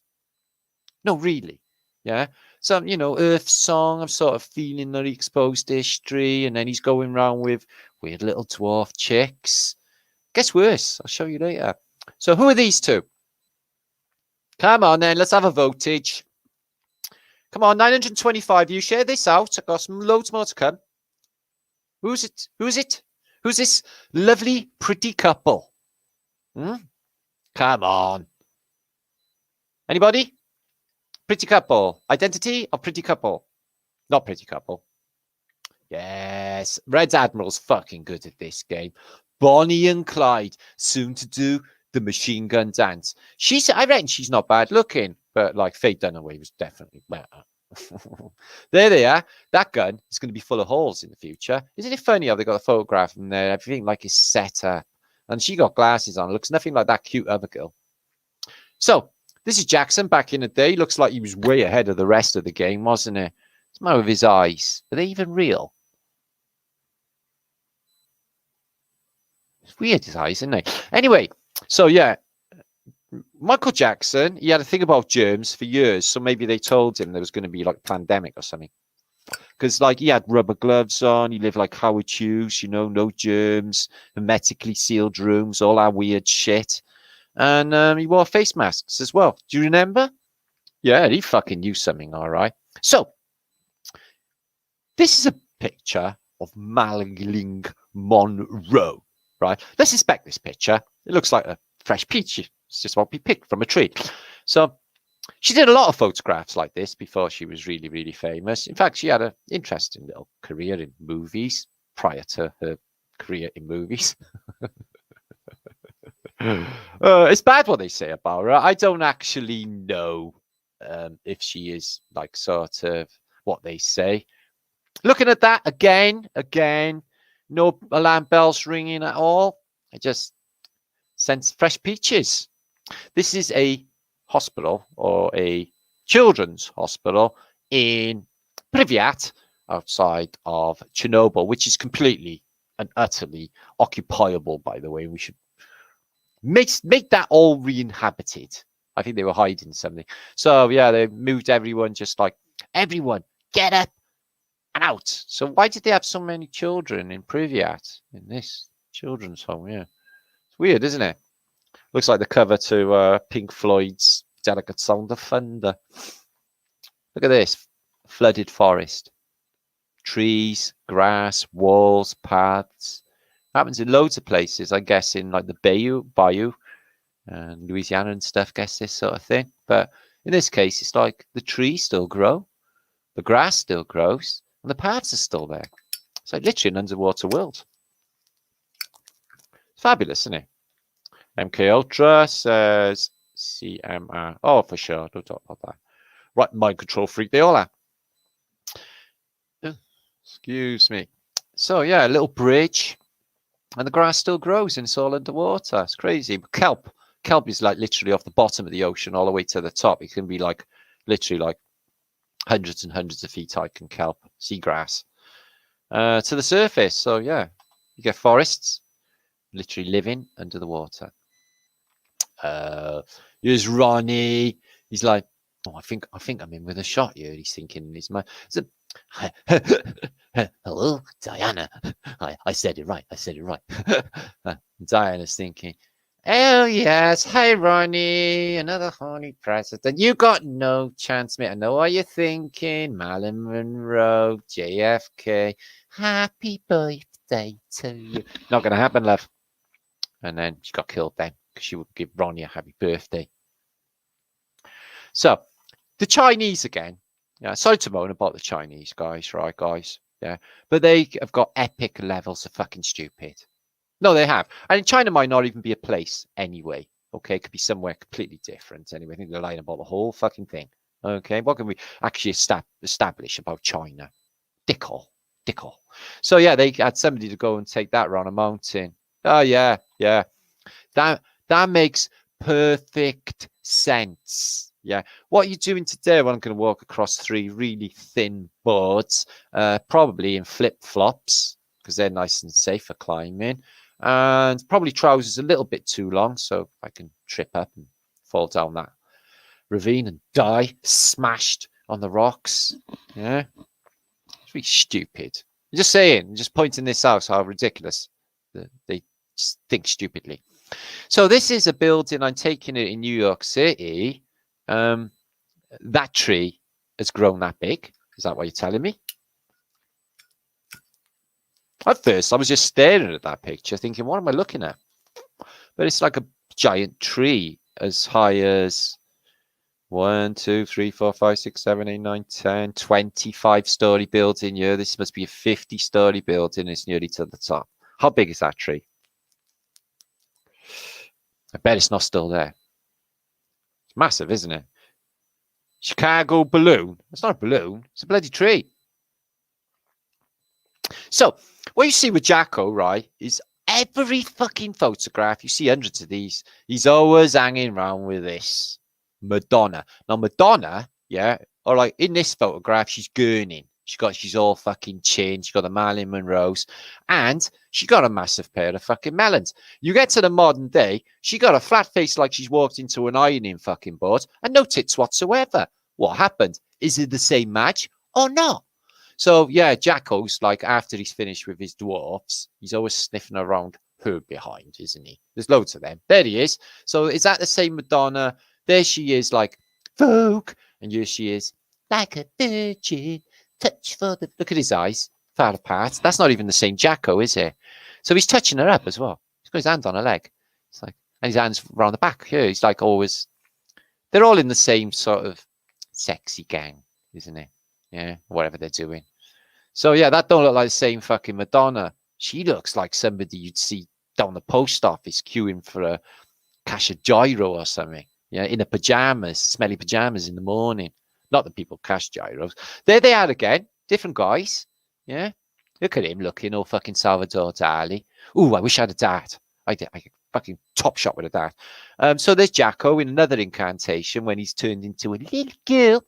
I could look like Julia Roberts in Pretty Woman. And she's laughing, looking a lot like that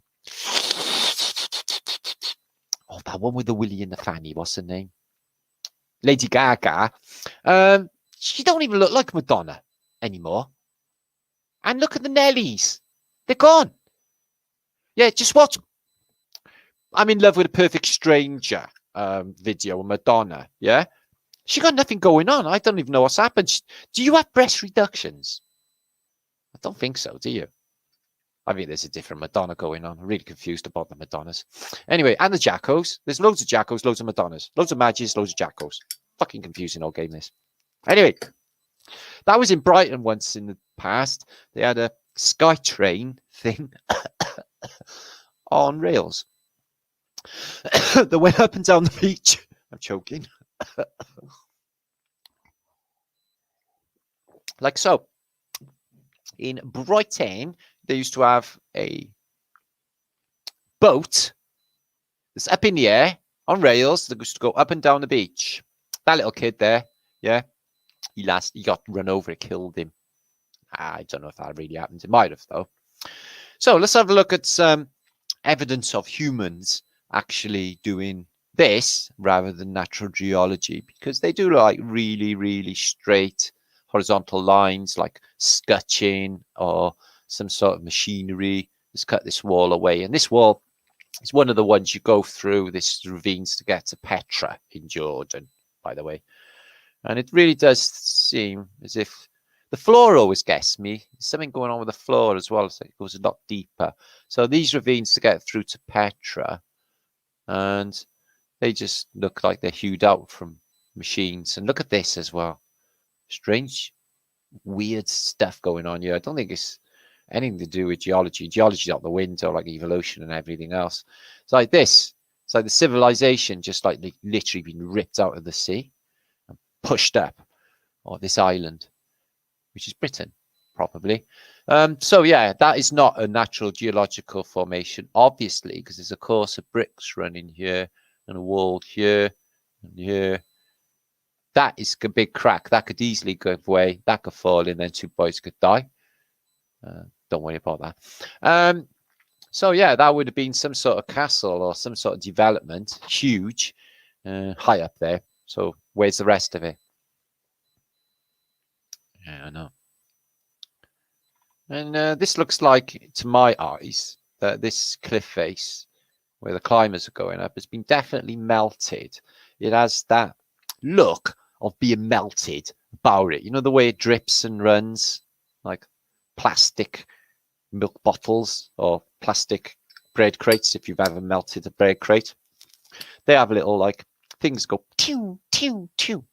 Drippies, plastic drippies. I'm sure you've seen them, haven't you? If you've ever lit a fire. They look like this. I don't think people share my reality and things I've done. So look at this.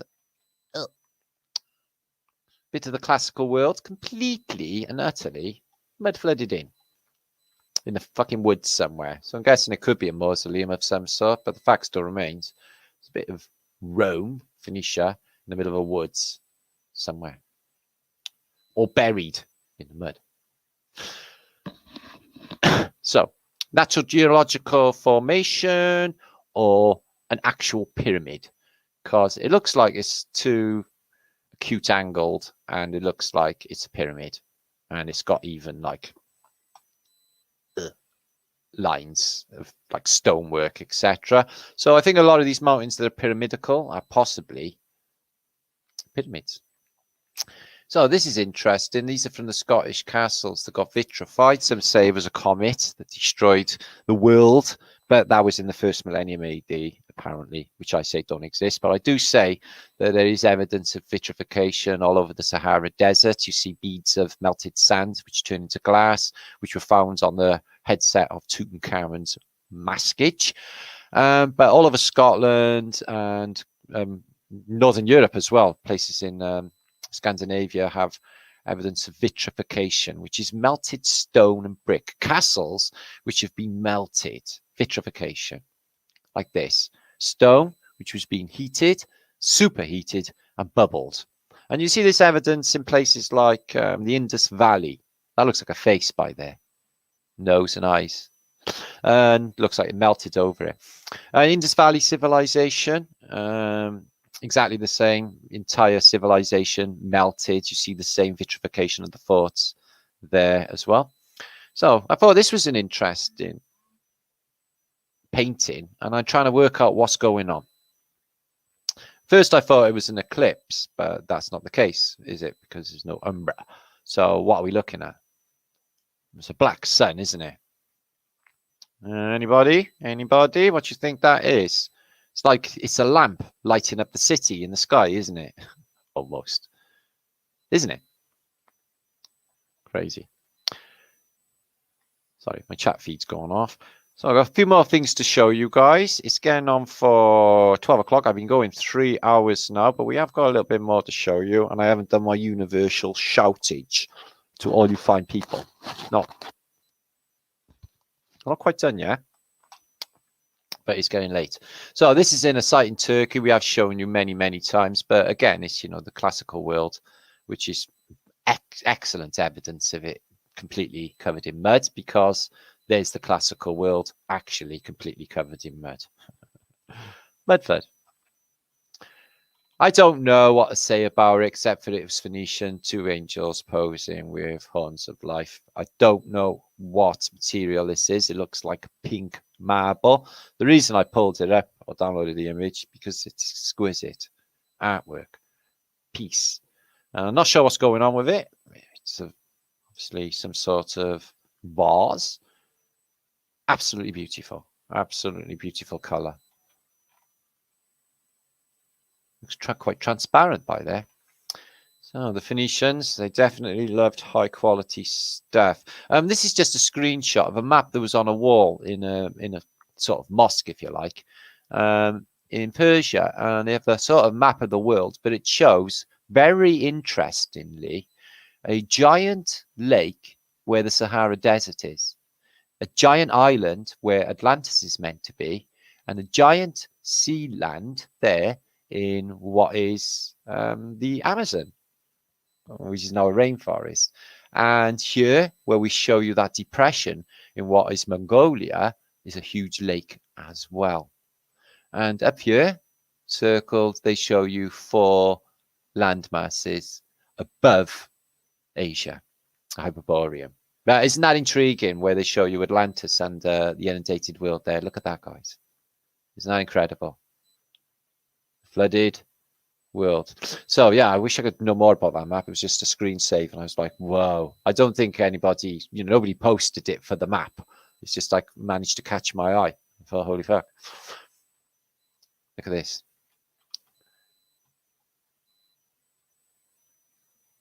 Germany in the past.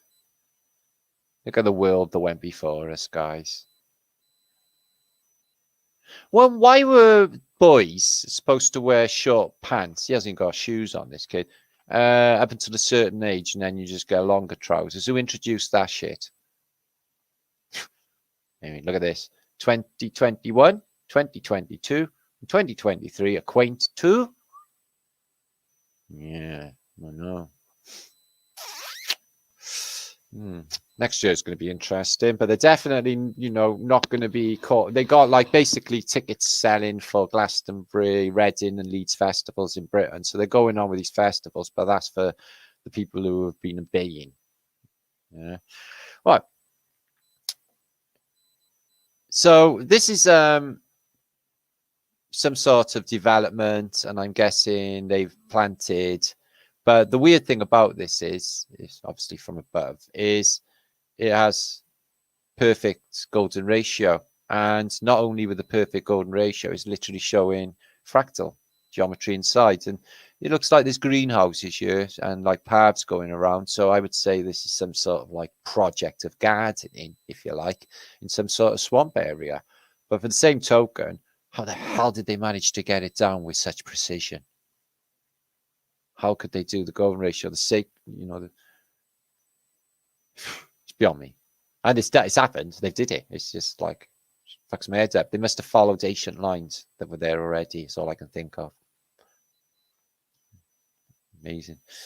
And there it is again. So the Africa's like all green in the past, as I've showed you many times, and full of glittering civilizations. In that map just now, all of this bit is inundated with water. Yeah, you get this big river written through it this time. You know, Lake Chad and just tiny little lakes now, but in the past it was just massive. And giant towers and kings and queens and giant towers and everything going on in Africa. Okay. And in the same time frame in Europe, hardly anything going on. All of the action was in the Sahara Desert, which weirdly is a desert today and got fuck all there. Isn't that strange, guys? But in the past, it's where all the juice is going on. Something terrible happened there. So what did you do to the giant? There's Mercury there, just turns out with Casus, red cape because he's Superman, just flies. He flies because he got wings on his boots, wing boots. Oh, nice little shell fountain. So, fountains. Right, water again, to do with rain, water. Now, when you go to a fountain, like I threw money in the Trevi fountain in Rome, and it says the tradition is if you throw money in the Trevi fountain, you're destined to go back to Rome. And I did. I thought, well, that worked. So if you put money in a fountain or you into a well for luck, are you actually paying for an energy exchange with the water? And it's more of an ancient sort of arrangement going on. And that's why we put money in wells, and that's why we put money in fountains. It's like a subconscious agreement of an energy exchange or the informational exchange that is going on here because the information's in the water.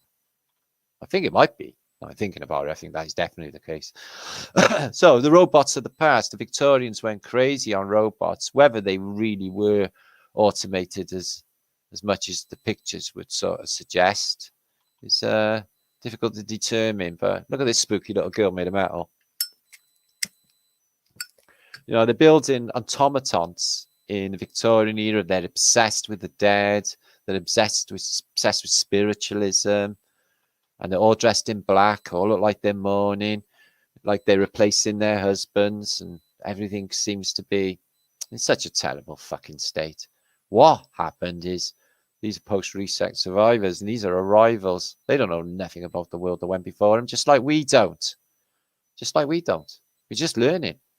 This is crazy. This is the civilization that was in Texas, the Texas Wall, etc. And you can just see below this field at one time before it got covered in mud. It was a rather extensive building with giant columns. It all got filled with mud though. And they got some buckets to take all of this out. Arches, Rome, red brick, all covered in mud, all melted out. Check this out. Got trains to get rid of it all.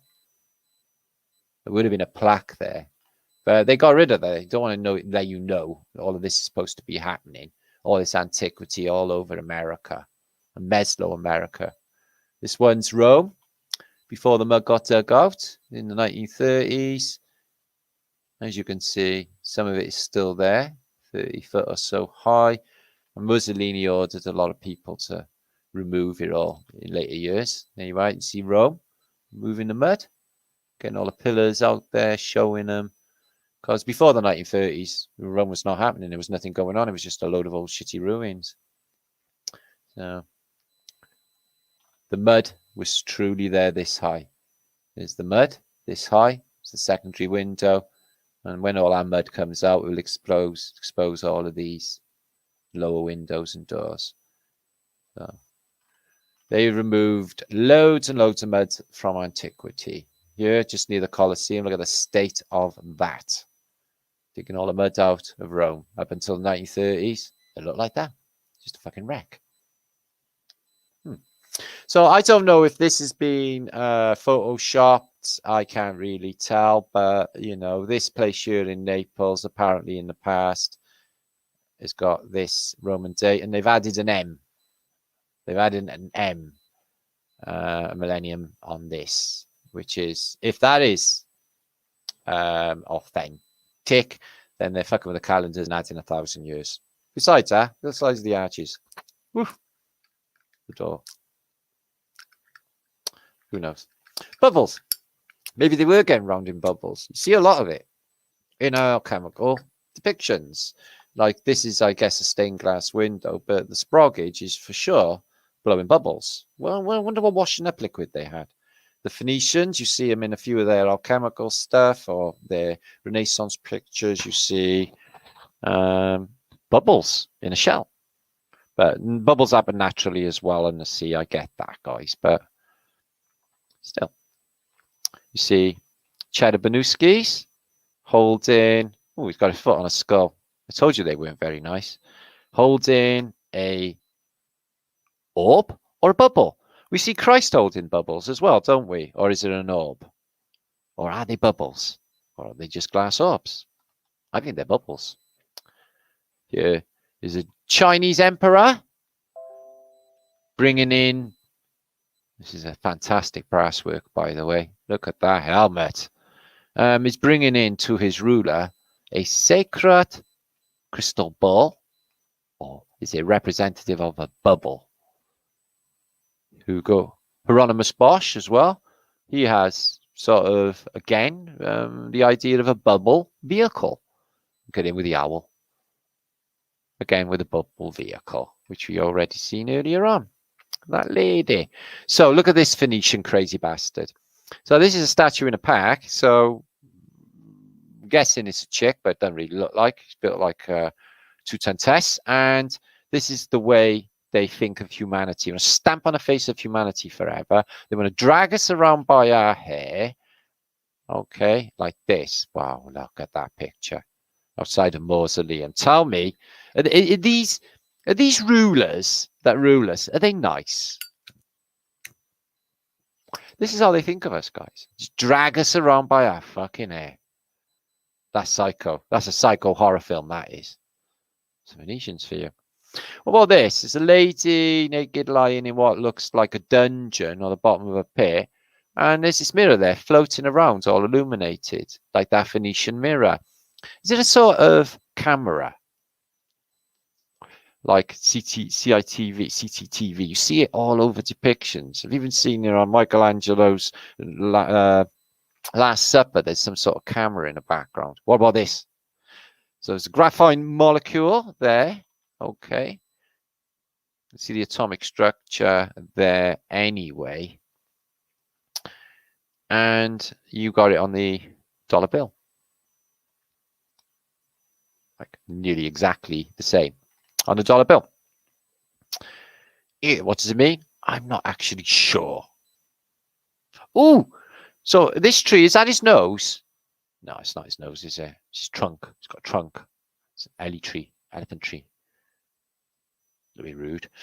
So this is advertising in the future, maybe not. So empowerment, empowering, great.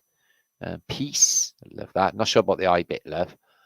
Love, what's this? Awaken kindness. Ooh. Power, flatness. Oh, it's faith. Hope. Any charity on there? What's that there? Upside down cross. Dear. Is upside down crosses anything to do with Satanism? I don't know. It might be. It's just I've been watching horror films when I was a kid, and just I don't know. So yeah, these mirrors again. Look, here's a alchemical depiction. He's getting a ladder to get the fuck out of here because the way out is up, apparently, in this. And then you get like a religious manifestation, bunny rabbits hopping around by here. And these two are looking into a mirror thing, and there's another world inside with the sun and the moon and a beach and ships and everything. So is it a picture? Would they be standing there like all in wonder if it was a picture? Or are we looking at some communication device, guys? I think so. I think so. So yeah, no, this is apparently real. Come up this week on Instagram. Obviously, I can't verify this, but this is where we need to do something. The human species is in serious fucking trouble, guys. Yeah. So if you Google, can a man have a baby? Apparently it says yeah now. So or what? Organically, like literally. I don't mean actually like adopt one. I mean like literally have a baby. So apparently this man, yeah, I'll say that in very loosest terms, is pregnant with a baby. Okay. Excuse me if I don't fucking throw up. But he felt like Julia Roberts in Pretty Woman. Yeah, she was a prostitute. That's right. I know. So here's Che Guevara, probably about 5 minutes before they get executed by his captor. Yeah, so he's looking a bit sucked off, isn't he, Che? He's had, oh, come on, he's had fuck tons of weed, billion women. He's had a killer time, although he could have done a few more years. He was only young, look, but yeah, he got executed in Bolivia. That's where they all end up. That's what happened to Bush Cassidy and the Sundance Kid. So this is you. Have you got the bottle? Have you got the bottle? Have you got Gnolias too? When everyone's doing their weird shit, like injecting themselves, talking about jabs, masking up, keeping away from fucking one another, everything else. Have you got the bottle to do that? Say, no, fuck you. Look at you all. You all fucking muppets. So that's what's going on in the time right now, guys. Now, share footage, time on that picture, because it's connected sort of that with that, because of the masks and the danger of electromagnetic connections between people. Now, something very interesting was sent to me in my emails from one of my subscribers, Steve Heron, and this is what he said. Okay, hark what I say. So, Steve has an EM radiation tester, and he tested it on his daughter's head, and basically it beeped. And then she tried to put it to his head, and it beeped, although they were meters apart, no hugs or anything like that, etc. at that point. So it seems to be that the electromagnetic tester, okay, was picking up the auras of the people without actually touching. So could it be that EMF actually cancels, can hugging cancel out EMFs? Is this why they don't want us connecting with one another? And this is why you know, it takes away the electromagnetic connection when you can't smile at people. I've had so many people smile at me with masks on, and I'm not being horrible or rude, but I have said a couple of times, like to shopkeepers and stuff, sorry, I can't understand you with that mask on, when I've understood them. I'm just being funny, yeah, because I just can't dig it. Look at this in Antwerp. I've been to Antwerp umpteen times, and I do not recall these two massive edifices. Look at this.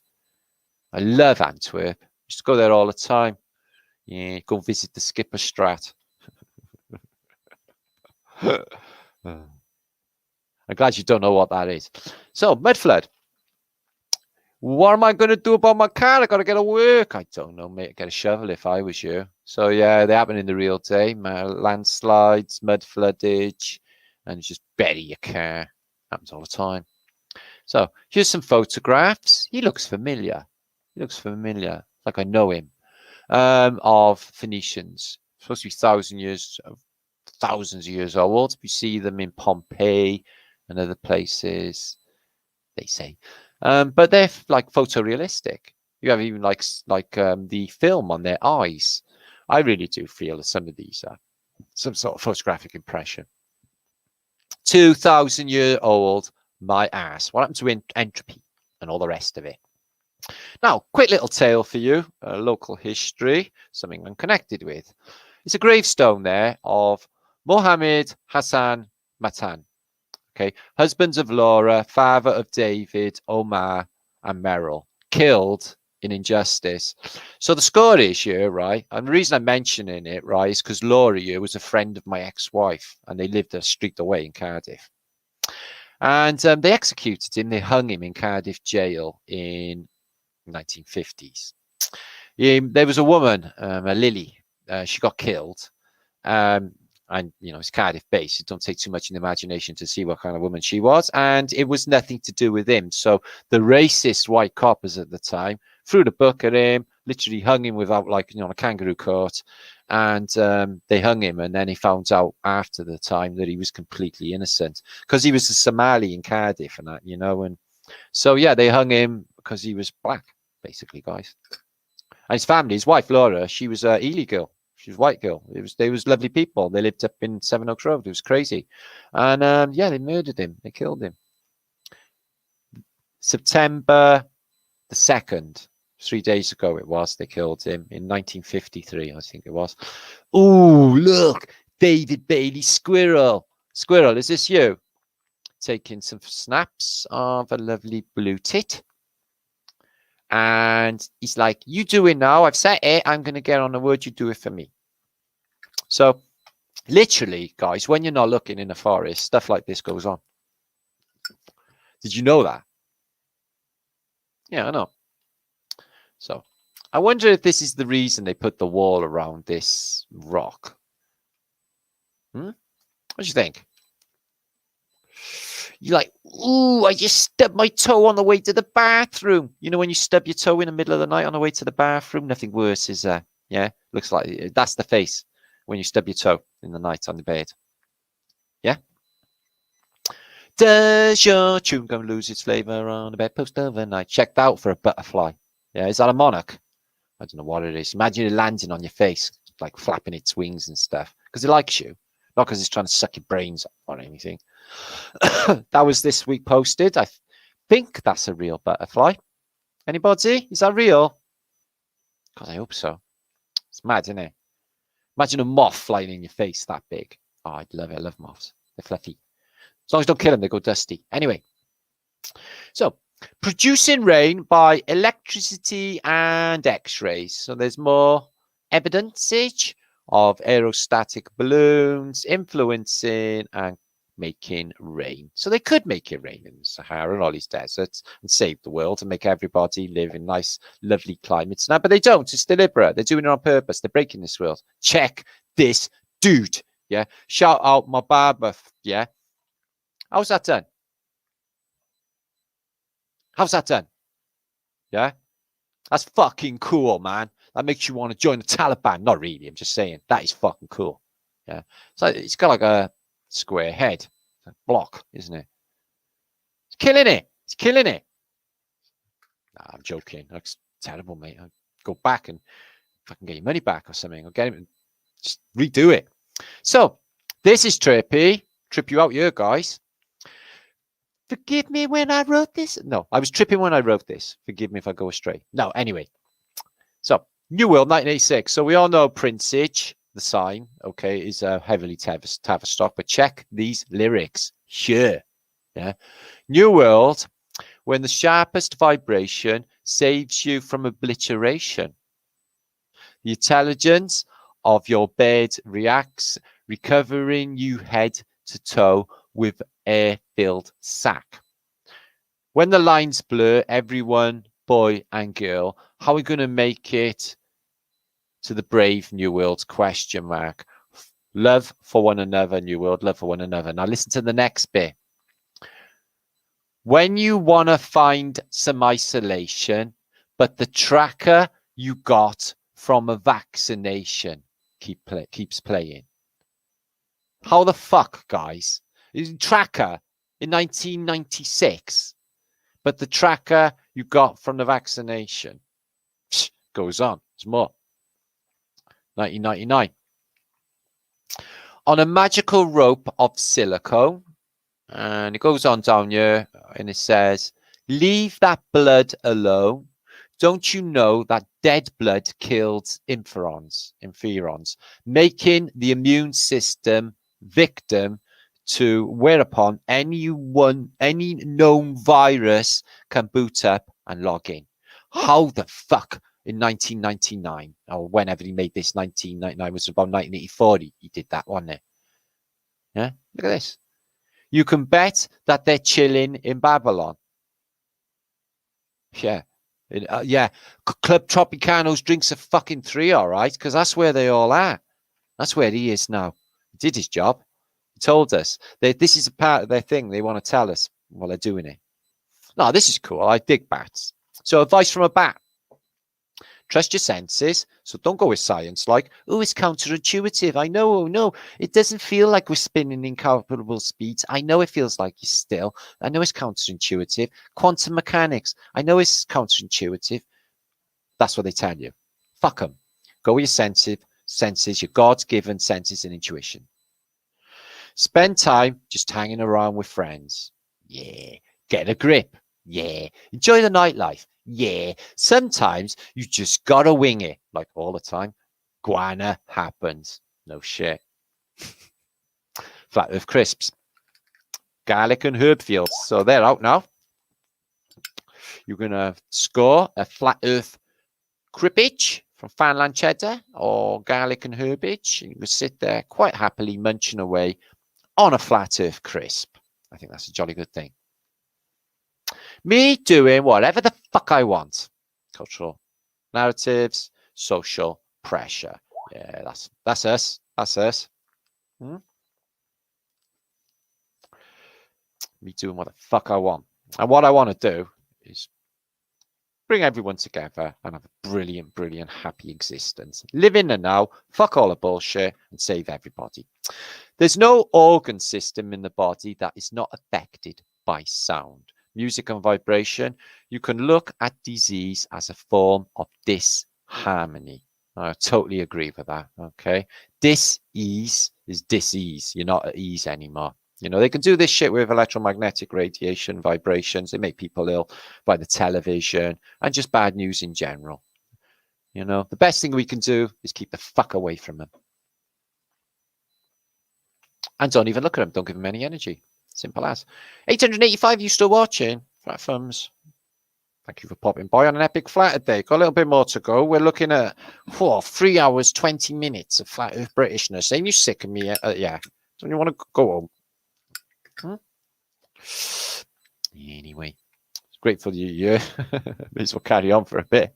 I have got more stuff. Excuse me. So, yeah, we've looked at some fantastic stuff. We've been looking into the rain. We've been looking into Mundus Subterraneous, which definitely kills a lot of historical narratives. And this was sent in. Let me show you a sick now. Now, they did this to my city's railway station, getting rid of the old world and bringing in the fucking new bullshit. Let me just line this up a second.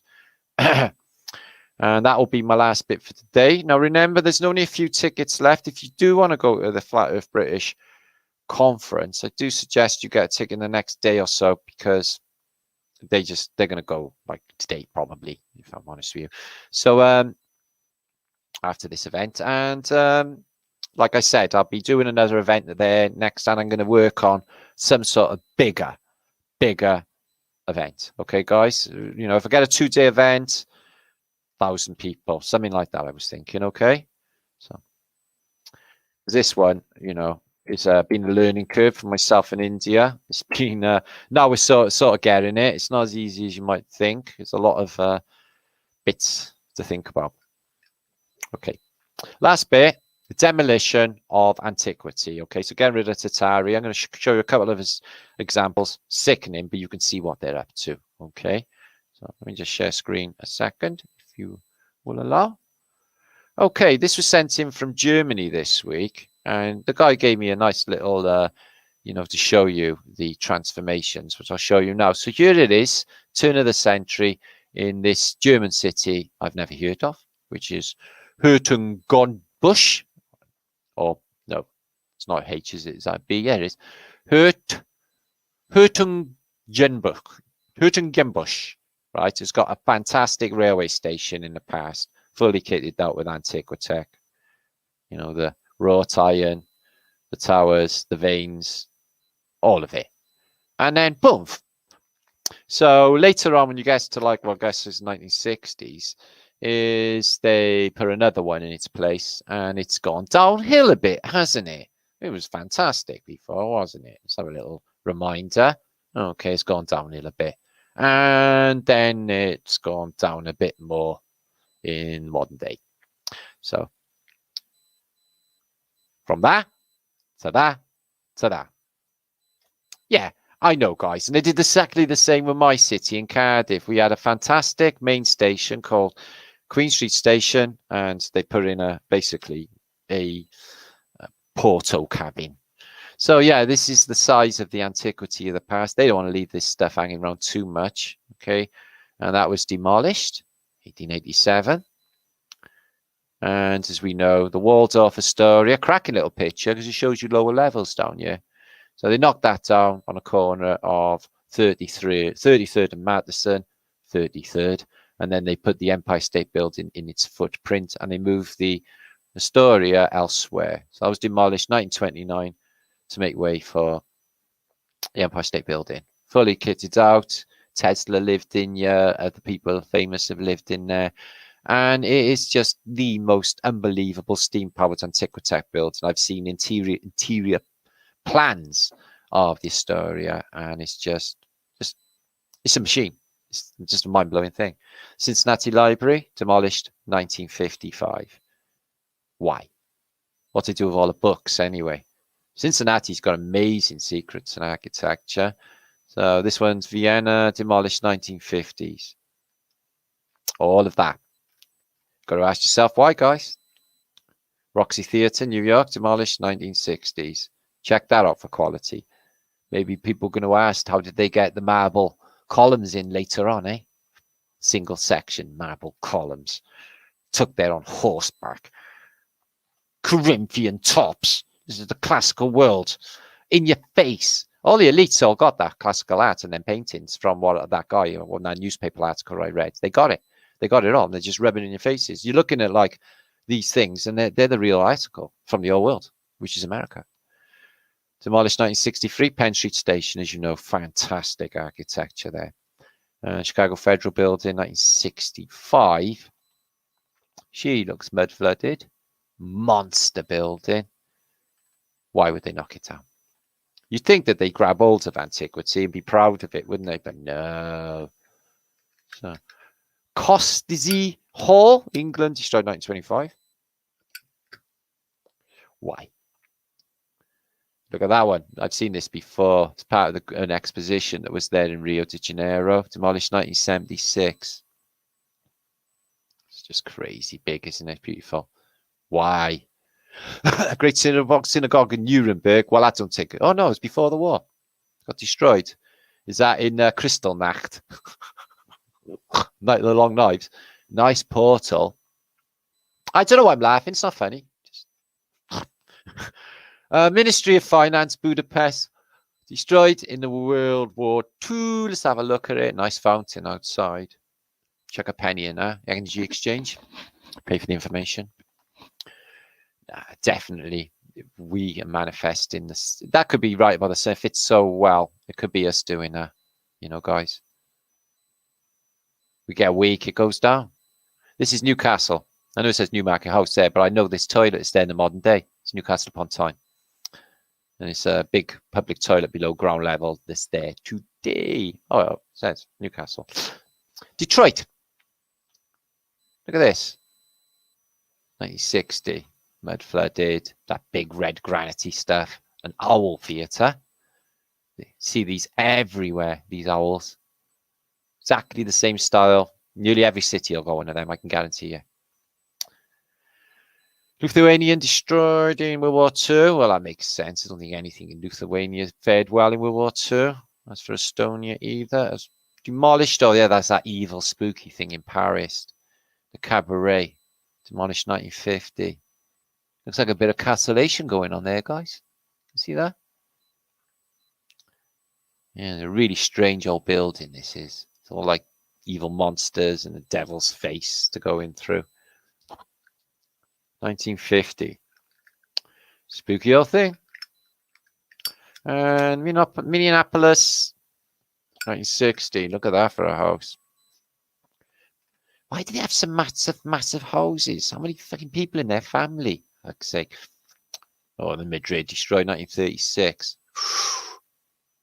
That looks brand new. Why would they even fucking touch it? And this one, Sheba Park in Philadelphia, demolished 1976.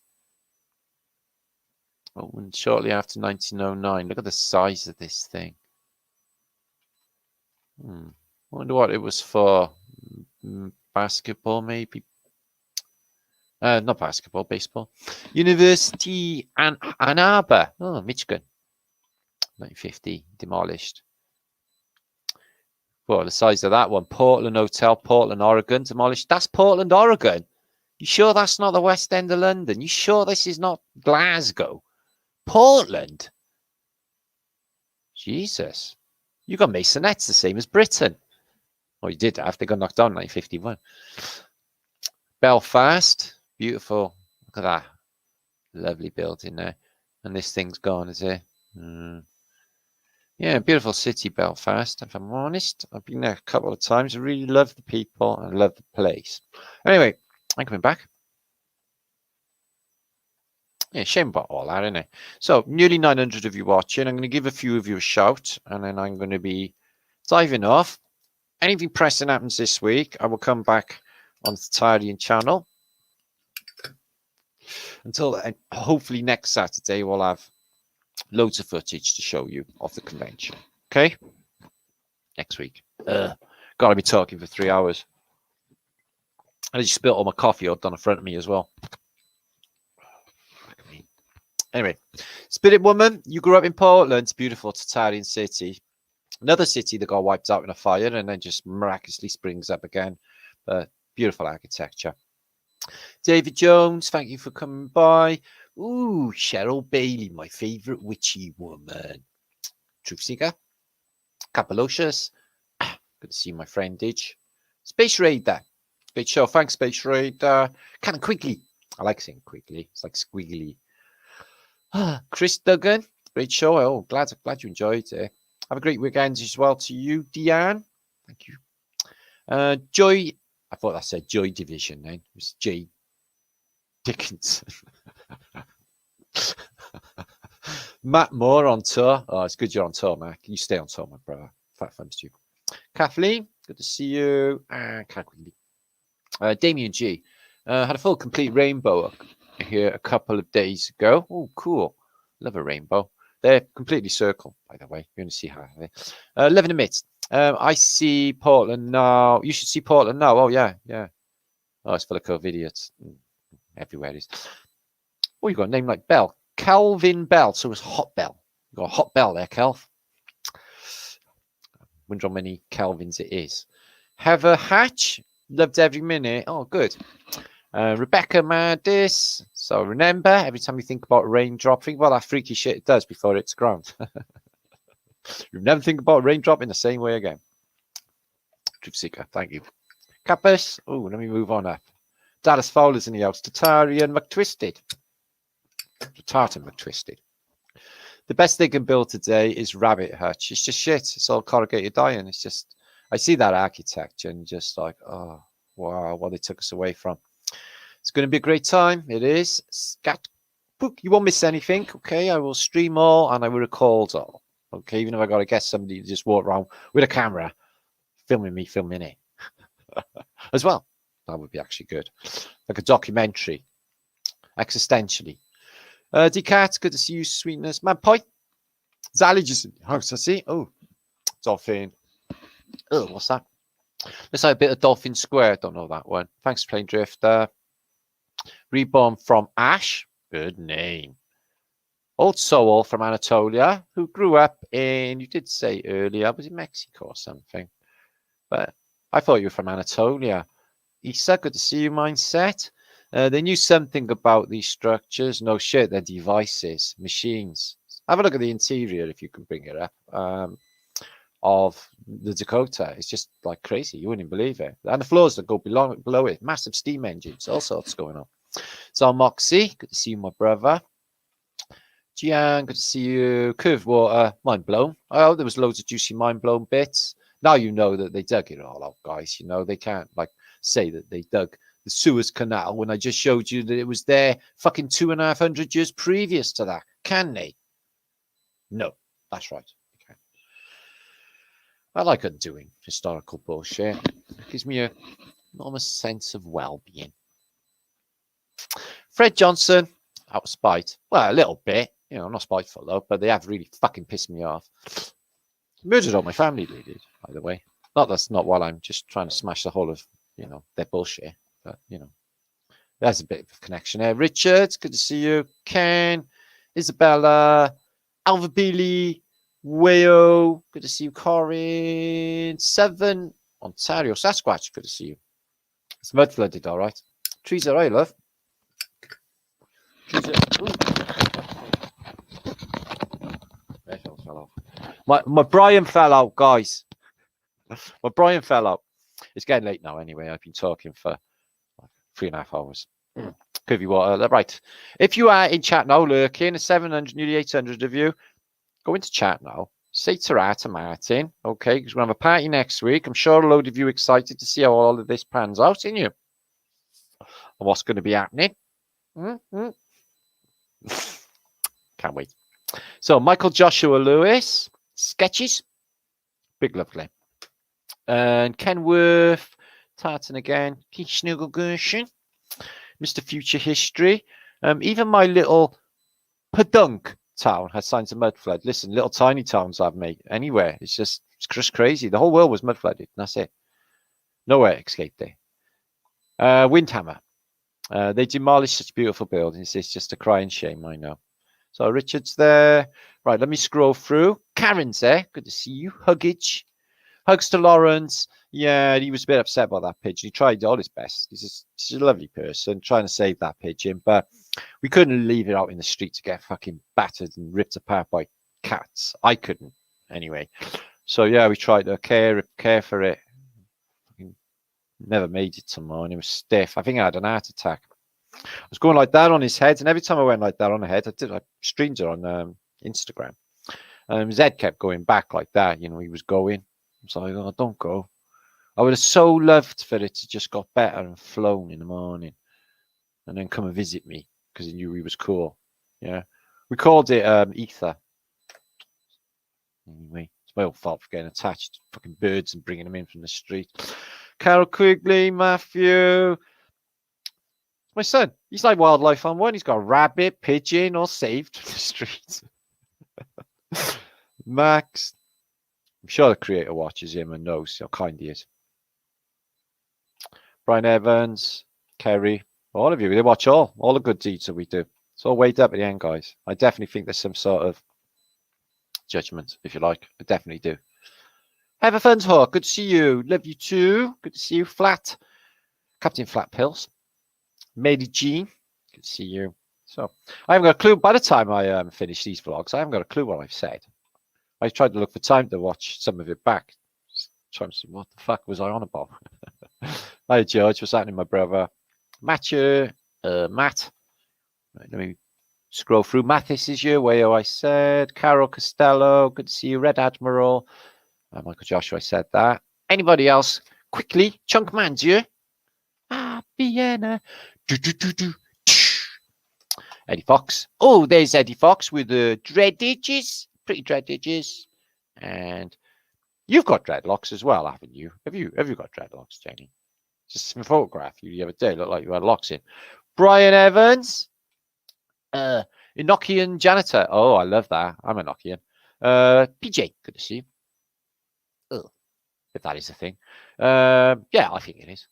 Daryl, good to see you. Enrique. Anyway, on with the journey. I'm definitely enjoying ending their bullshit in their lives. That's fucking awesome.